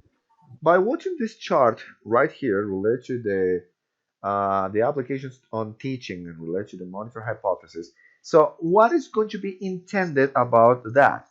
Number one, that we're going to use or we're going to try to produce optimal monitor users. Remember that we had some ideas related to the monitor users. We have number one, the over user, number two, the under user, and number three, the optimal user. So the over user is the one that is constantly looking for information for him or her to learn the rule, right?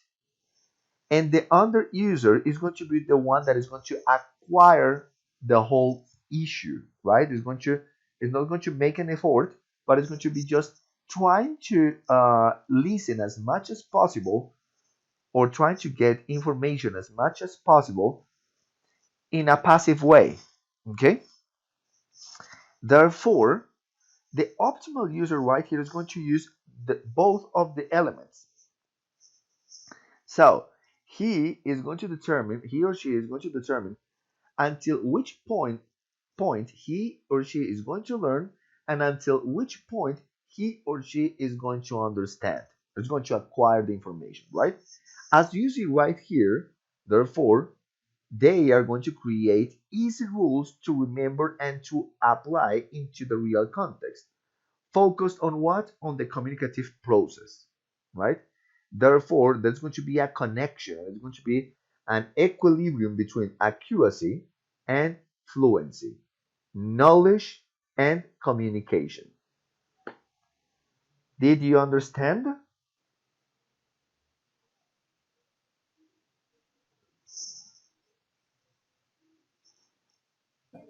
Yes. More or less. Okay. That's better than nothing. right? Okay, yes, that's even better of no having understood the whole concept. But Yes? the monitor is the term used to represent the student. No, to represent what you're going to learn, right? So until which point, or yes, could be, well, no, the student is going to be represented by the Who's user. the monitor? And monitor is going to be just the strategy until which point you're going to learn, right? All right. So here, the monitor part,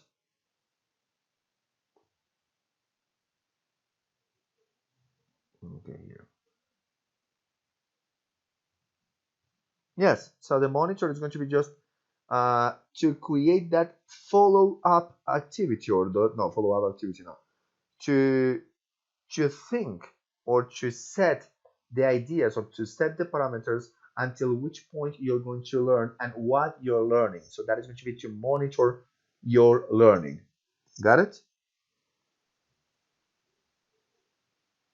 So don't think that monitor is going to be like the same thing in Spanish, like monitor, like a leader, like a Yeah. representative. No, it's going to be like monitor, like monitorear, right? Like following your own learning process.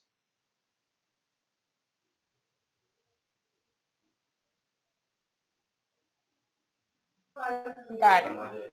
Okay.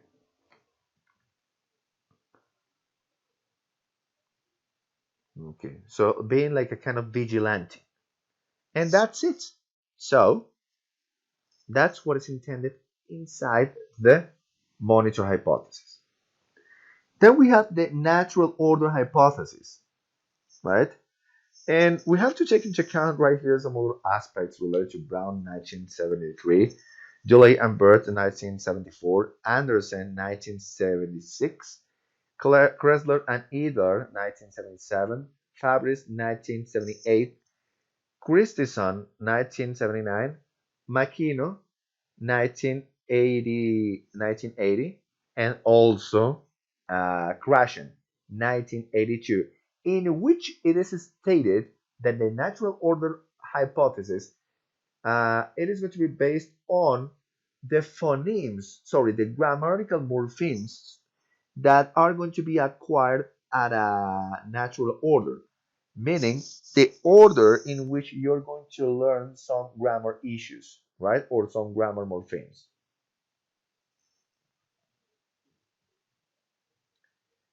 And that's all.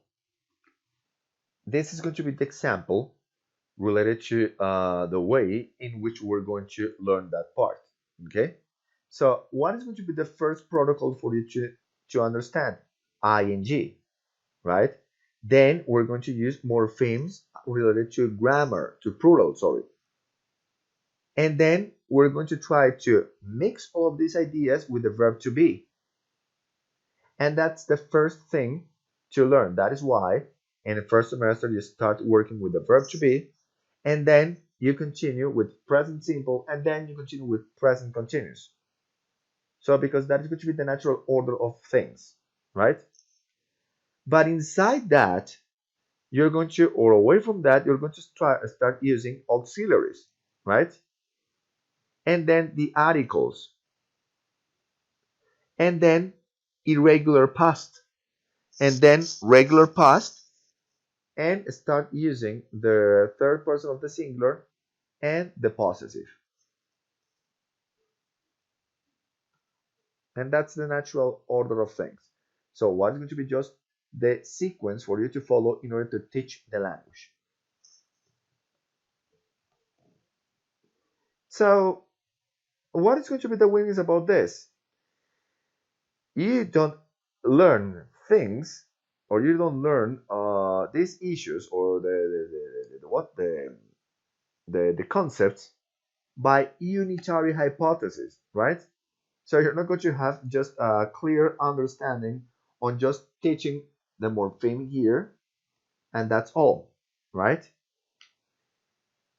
This by Mason Two, you need to explain the sequence. Why the sequence is like that? In which way this is going to be acquired, and what is going to be the objective for you to show these sequences. Okay. Number two, not all of the students are going to learn at the same rate. So, for example, sorry, Enda, also the no, that's it. Maybe some of the morphemes are going to be forgotten, right? In terms of learning process. So that is going to require a kind of memoristic issue. So that doesn't work too.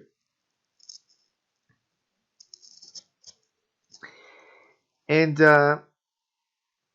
well, and basically, the way in which you're going to learn the morphemes are going to be tightly directed to the way in which the learners are going to learn also these issues inside their mother tongue.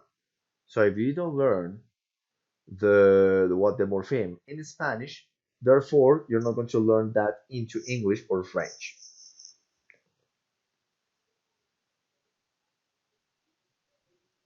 Okay. The other thing is that based on Krashen, these are not going to be some, like a kind of important issue to be inside the syllabus, right? And that's all. And grammar needs to be taught at a different way. Then we're going to go to one of the most important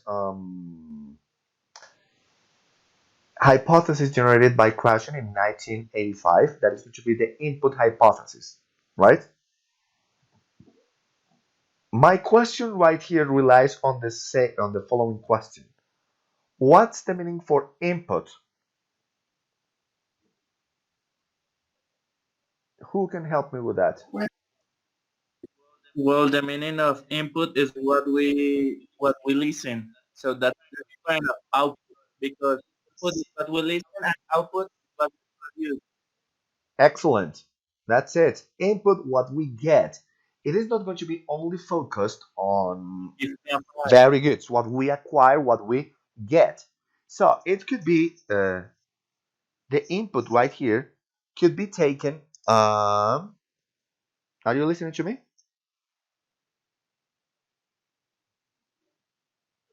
Yes. Okay. Okay. So the input right here is going to be just. It's not going to be just focused on what we listen and that's all. Also on what we read. An image can be intended or can be taken as an input. So everything that is going to be inside or is going to be directed to us in order to learn is going to be related to the input. And yes, what Andres said related to output is what we produce, right? Easy as that. So that's so far so good. Look here, via reading or hearing, right? So this, so far so good, is going to be just tightly directed or tightly, yeah, it's going to be just related to those elements who are going to make part of the learning process, and these elements are going to be just those materials, those tools that you're going to use for you to learn or to teach, right? This needs to be comprehensible and you need to be exposed to this. And this is why, or this is how this is going to be called input plus one, right? This is going to be just related to acquisition, not learning. So exposure is going to be just tightly related to acquisition, right? And that's it.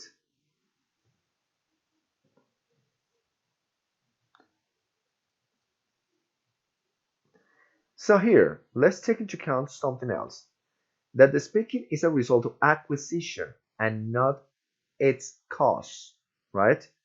So here, the more you listen, the more you talk, right?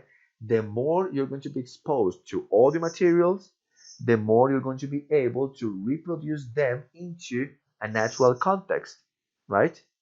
The more you read, the more you're going to be aware on how to write something, right? If the input is understood, so the acquisition process is going to be understood too, right? Or is going to be just achieved. And then the grammar is going to be automatically provided, right?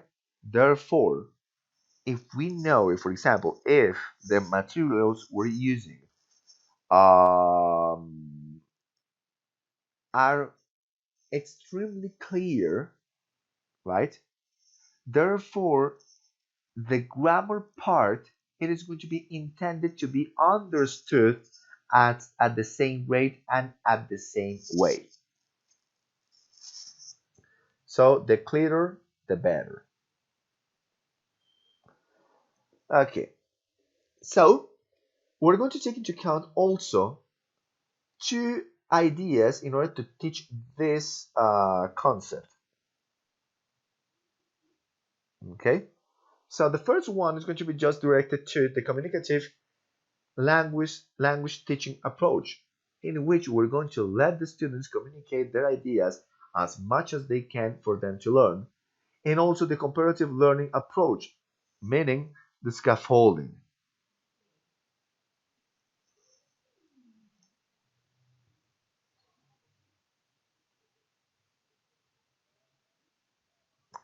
Now, the definition about scaffolding is going to be just the support given to students by an instructor through the learning process.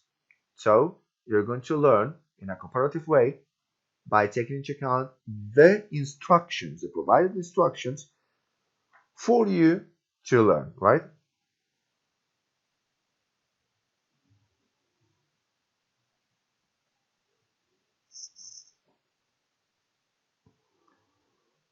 Okay, but you're going to say something like, okay, but we know something in pedagogy that was related to the zone of proximal development, right?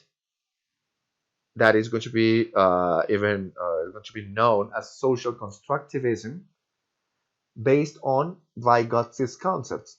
And yes, Krashen created this second language acquisition theory, right, based on Vygotsky's ideas.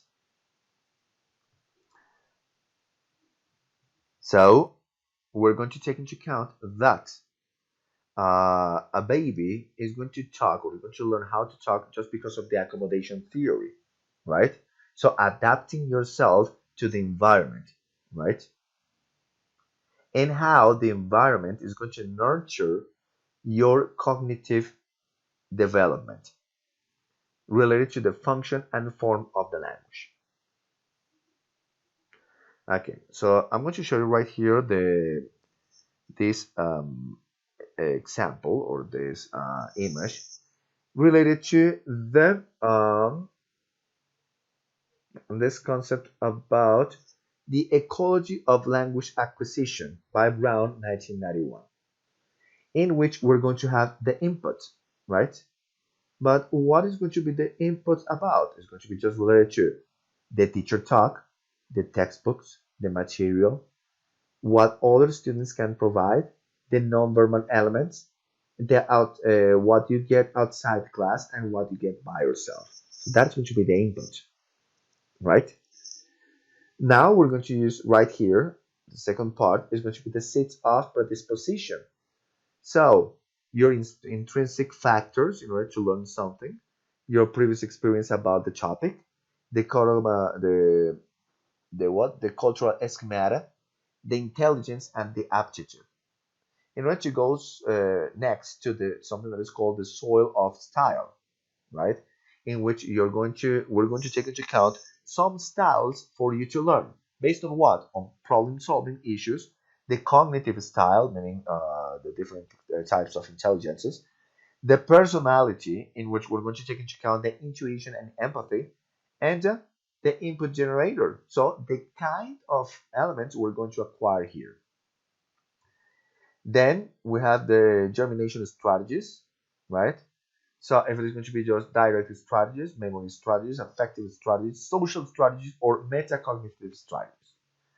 All of this in order to create three main aspects. Number one, the roots of competence. Number two, the branches of affective variables. And number three, the leaves of comprehension and production strategies. Focus on that on the output. And that's all.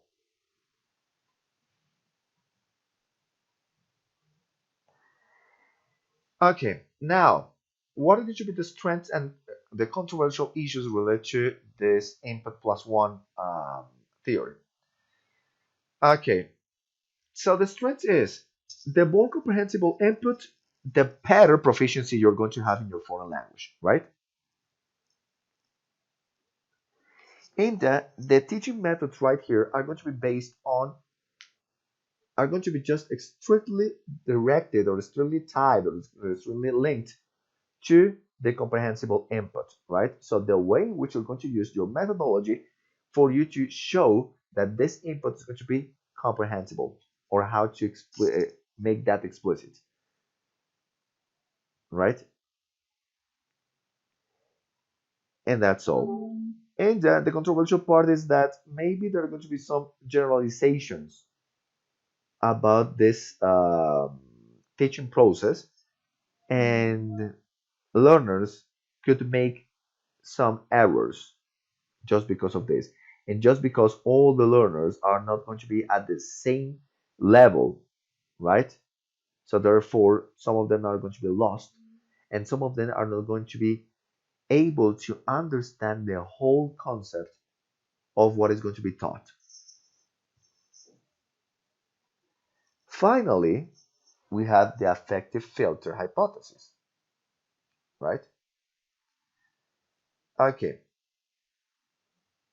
and this is going to be just related to motivation, right? In which we're going to take into account some variables.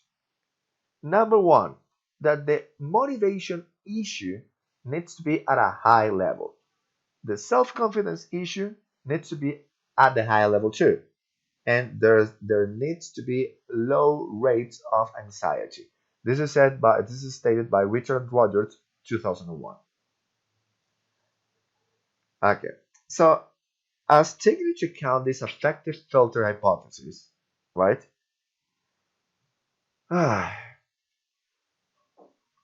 We're going to take into account right here that if the student is going to be self-reliable, is going to be self-confident, it is going to be autonomous, everything is going to be understood at a proper way, right? And they're going to have a success when learning the second language, or when the foreign language, sorry, and that's it.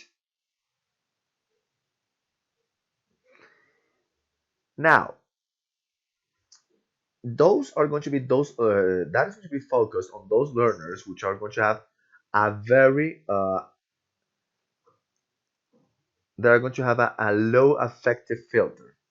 Okay, now the learners related to the high affective filter, meaning the ones that are going to be very anxious, right? So they're going to create mental blocks, right? And with these mental blocks, the language acquisition is going to be stopped, right? So, of course, the low affective filter is desirable. So once again, what is low affective filter?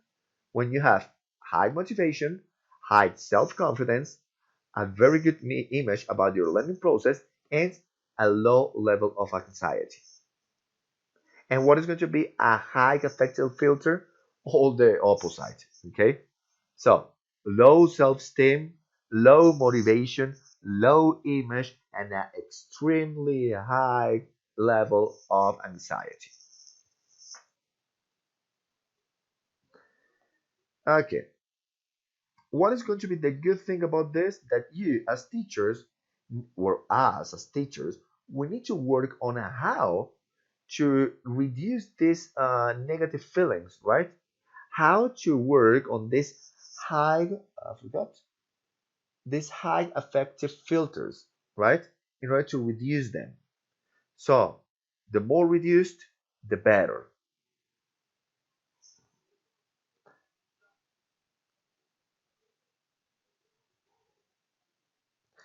I would like you to read this information about Light Brown and Spada, 1993, related to the strength of affective filters hypothesis.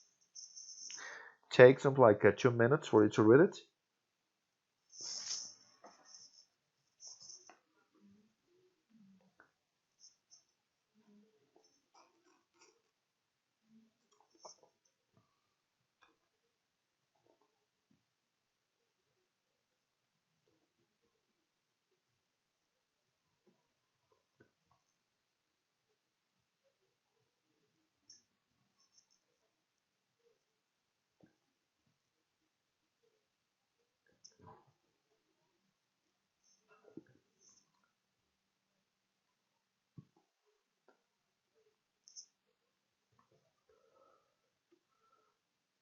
Finished?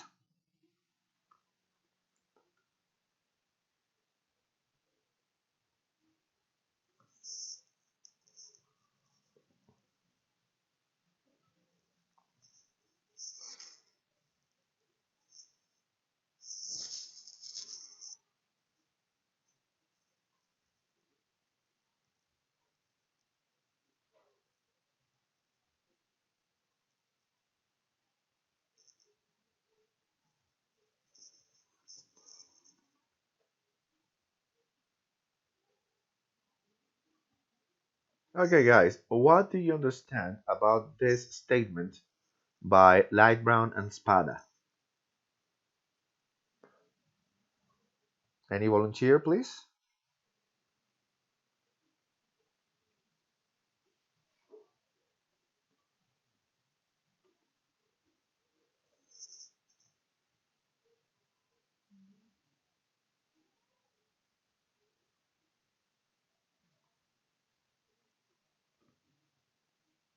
Guys?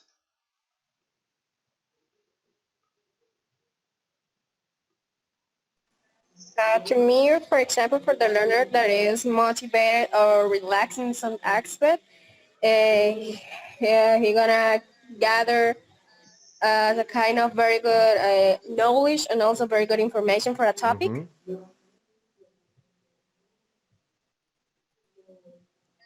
And on the other hand, well, as simple words, it's gonna be the contrary. The contrary, sorry. Okay, very good. Yeah, that's it. That's it. So, very good, Claudia. Um,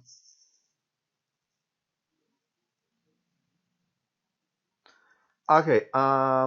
This is going to be what is going to be this is going to be focused on what is going to be desirable, right? So, if the student is going to be stressed, is going to be anxious, he's not. Sorry. Uh, he or she is not going to be able to understand and acquire anything. There's going to be a mental block, and unless you're going to reduce the stress level, nothing is going to happen, right? Like learning is an state of mind. Yes. So the learning process, the optimal learning process is going to be related to the state of mind. So if you're relaxed and if you're motivated, you're going to learn. But if you're just on the opposite situation, so don't expect students to learn in an optimal way, right?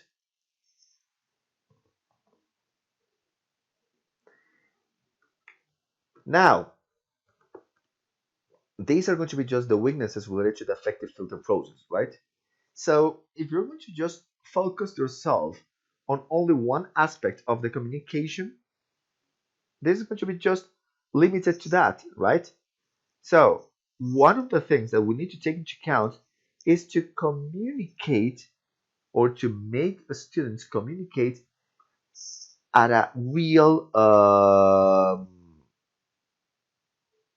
at a real what? At a real way, at a real word, at a real environment, right? Why? Because inside the real world, you're not going to see controllable variables, right? You're going to try to understand what 10 people are saying at the same time. And that is stressful. How you deal with that? How do you deal with that inside or by using your mother tongue, right? So can you use that at the same way um, in a foreign context? So that's the question. And we need to be training our students in that way. Okay? So far, so good. We need to be taking into account what Oswald said related to the meaningful learning. And now let's turn this into meaningful communication. So if you learn at a meaningful way, therefore, you can communicate at a meaningful issue, right? At a meaningful form too. So here, the interest about the learning process needs to be at a very high way. So the teacher needs to be motivating students, right? Not exhausting the students. No, you're going to learn if you're interested in the class, but you're not going to learn if you're going to be just thinking about something like, oh, I have to do this homework, I have to do this other homework, I have to do 10 more homeworks, right? I need to deliver this 20 assignments. I need to what is this the thing that I was listening to yesterday? Yeah, I need to develop this quiz in less than 5 minutes. So where is the learning process? So we need to be focused on that. Now, the input should be interesting. So if the material you're using is kind of boring, but you are going to create a dynamic environment with this, trust me, something is going to be acquired by the students. Something is going to be learned, right?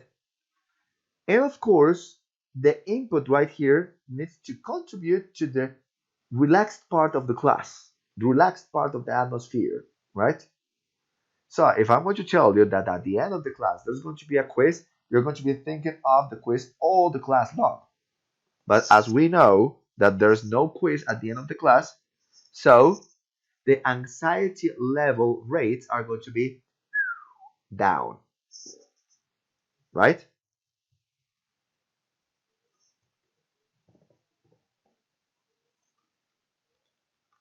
Okay, I'm not going to. Okay, blah, blah, blah. What is missing? We're almost done.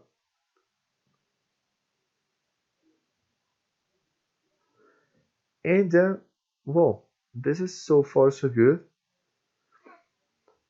What is going to be the most important facts related to the language learning acquisition at a natural way by taking into account the ideas from Krashen. Okay, so let's say right here, if we have a comprehensible input with a very good affective filter, there's going to be a language acquisition device, right? And then you're going to acquire knowledge a very good way. And that's it.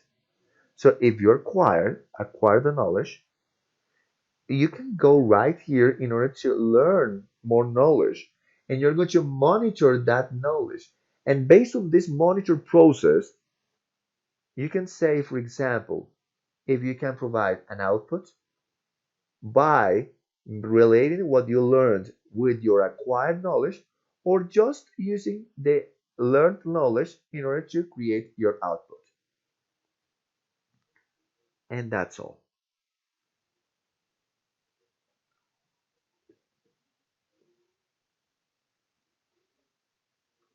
let's do a review about all of these five main hypotheses, right? Number one, the acquisition learning hypothesis. What is acquisition?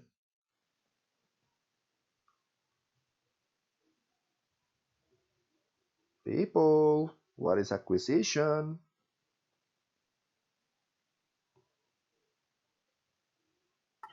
The process in which the information or the language is developed spontaneously. Very good. Unconscious. Unconsciously is going to be an unconscious process. Very good. What is learning?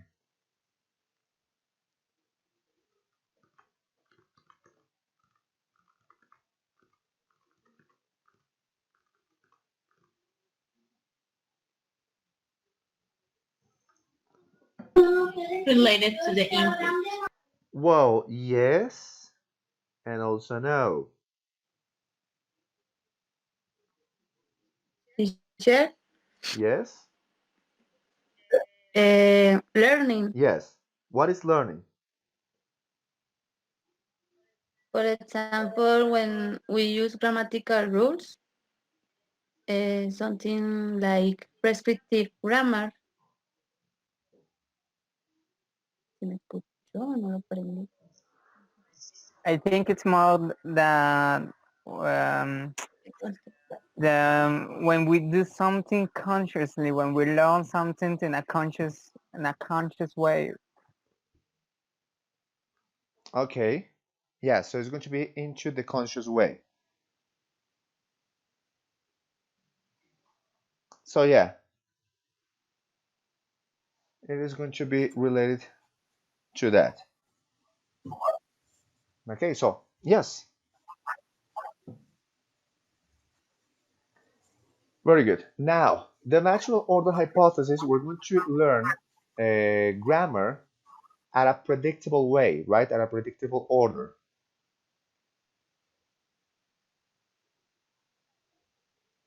Now, the other one. People acquire language best from messages that are just slightly beyond their current competence. So that is going to be the input hypothesis, right?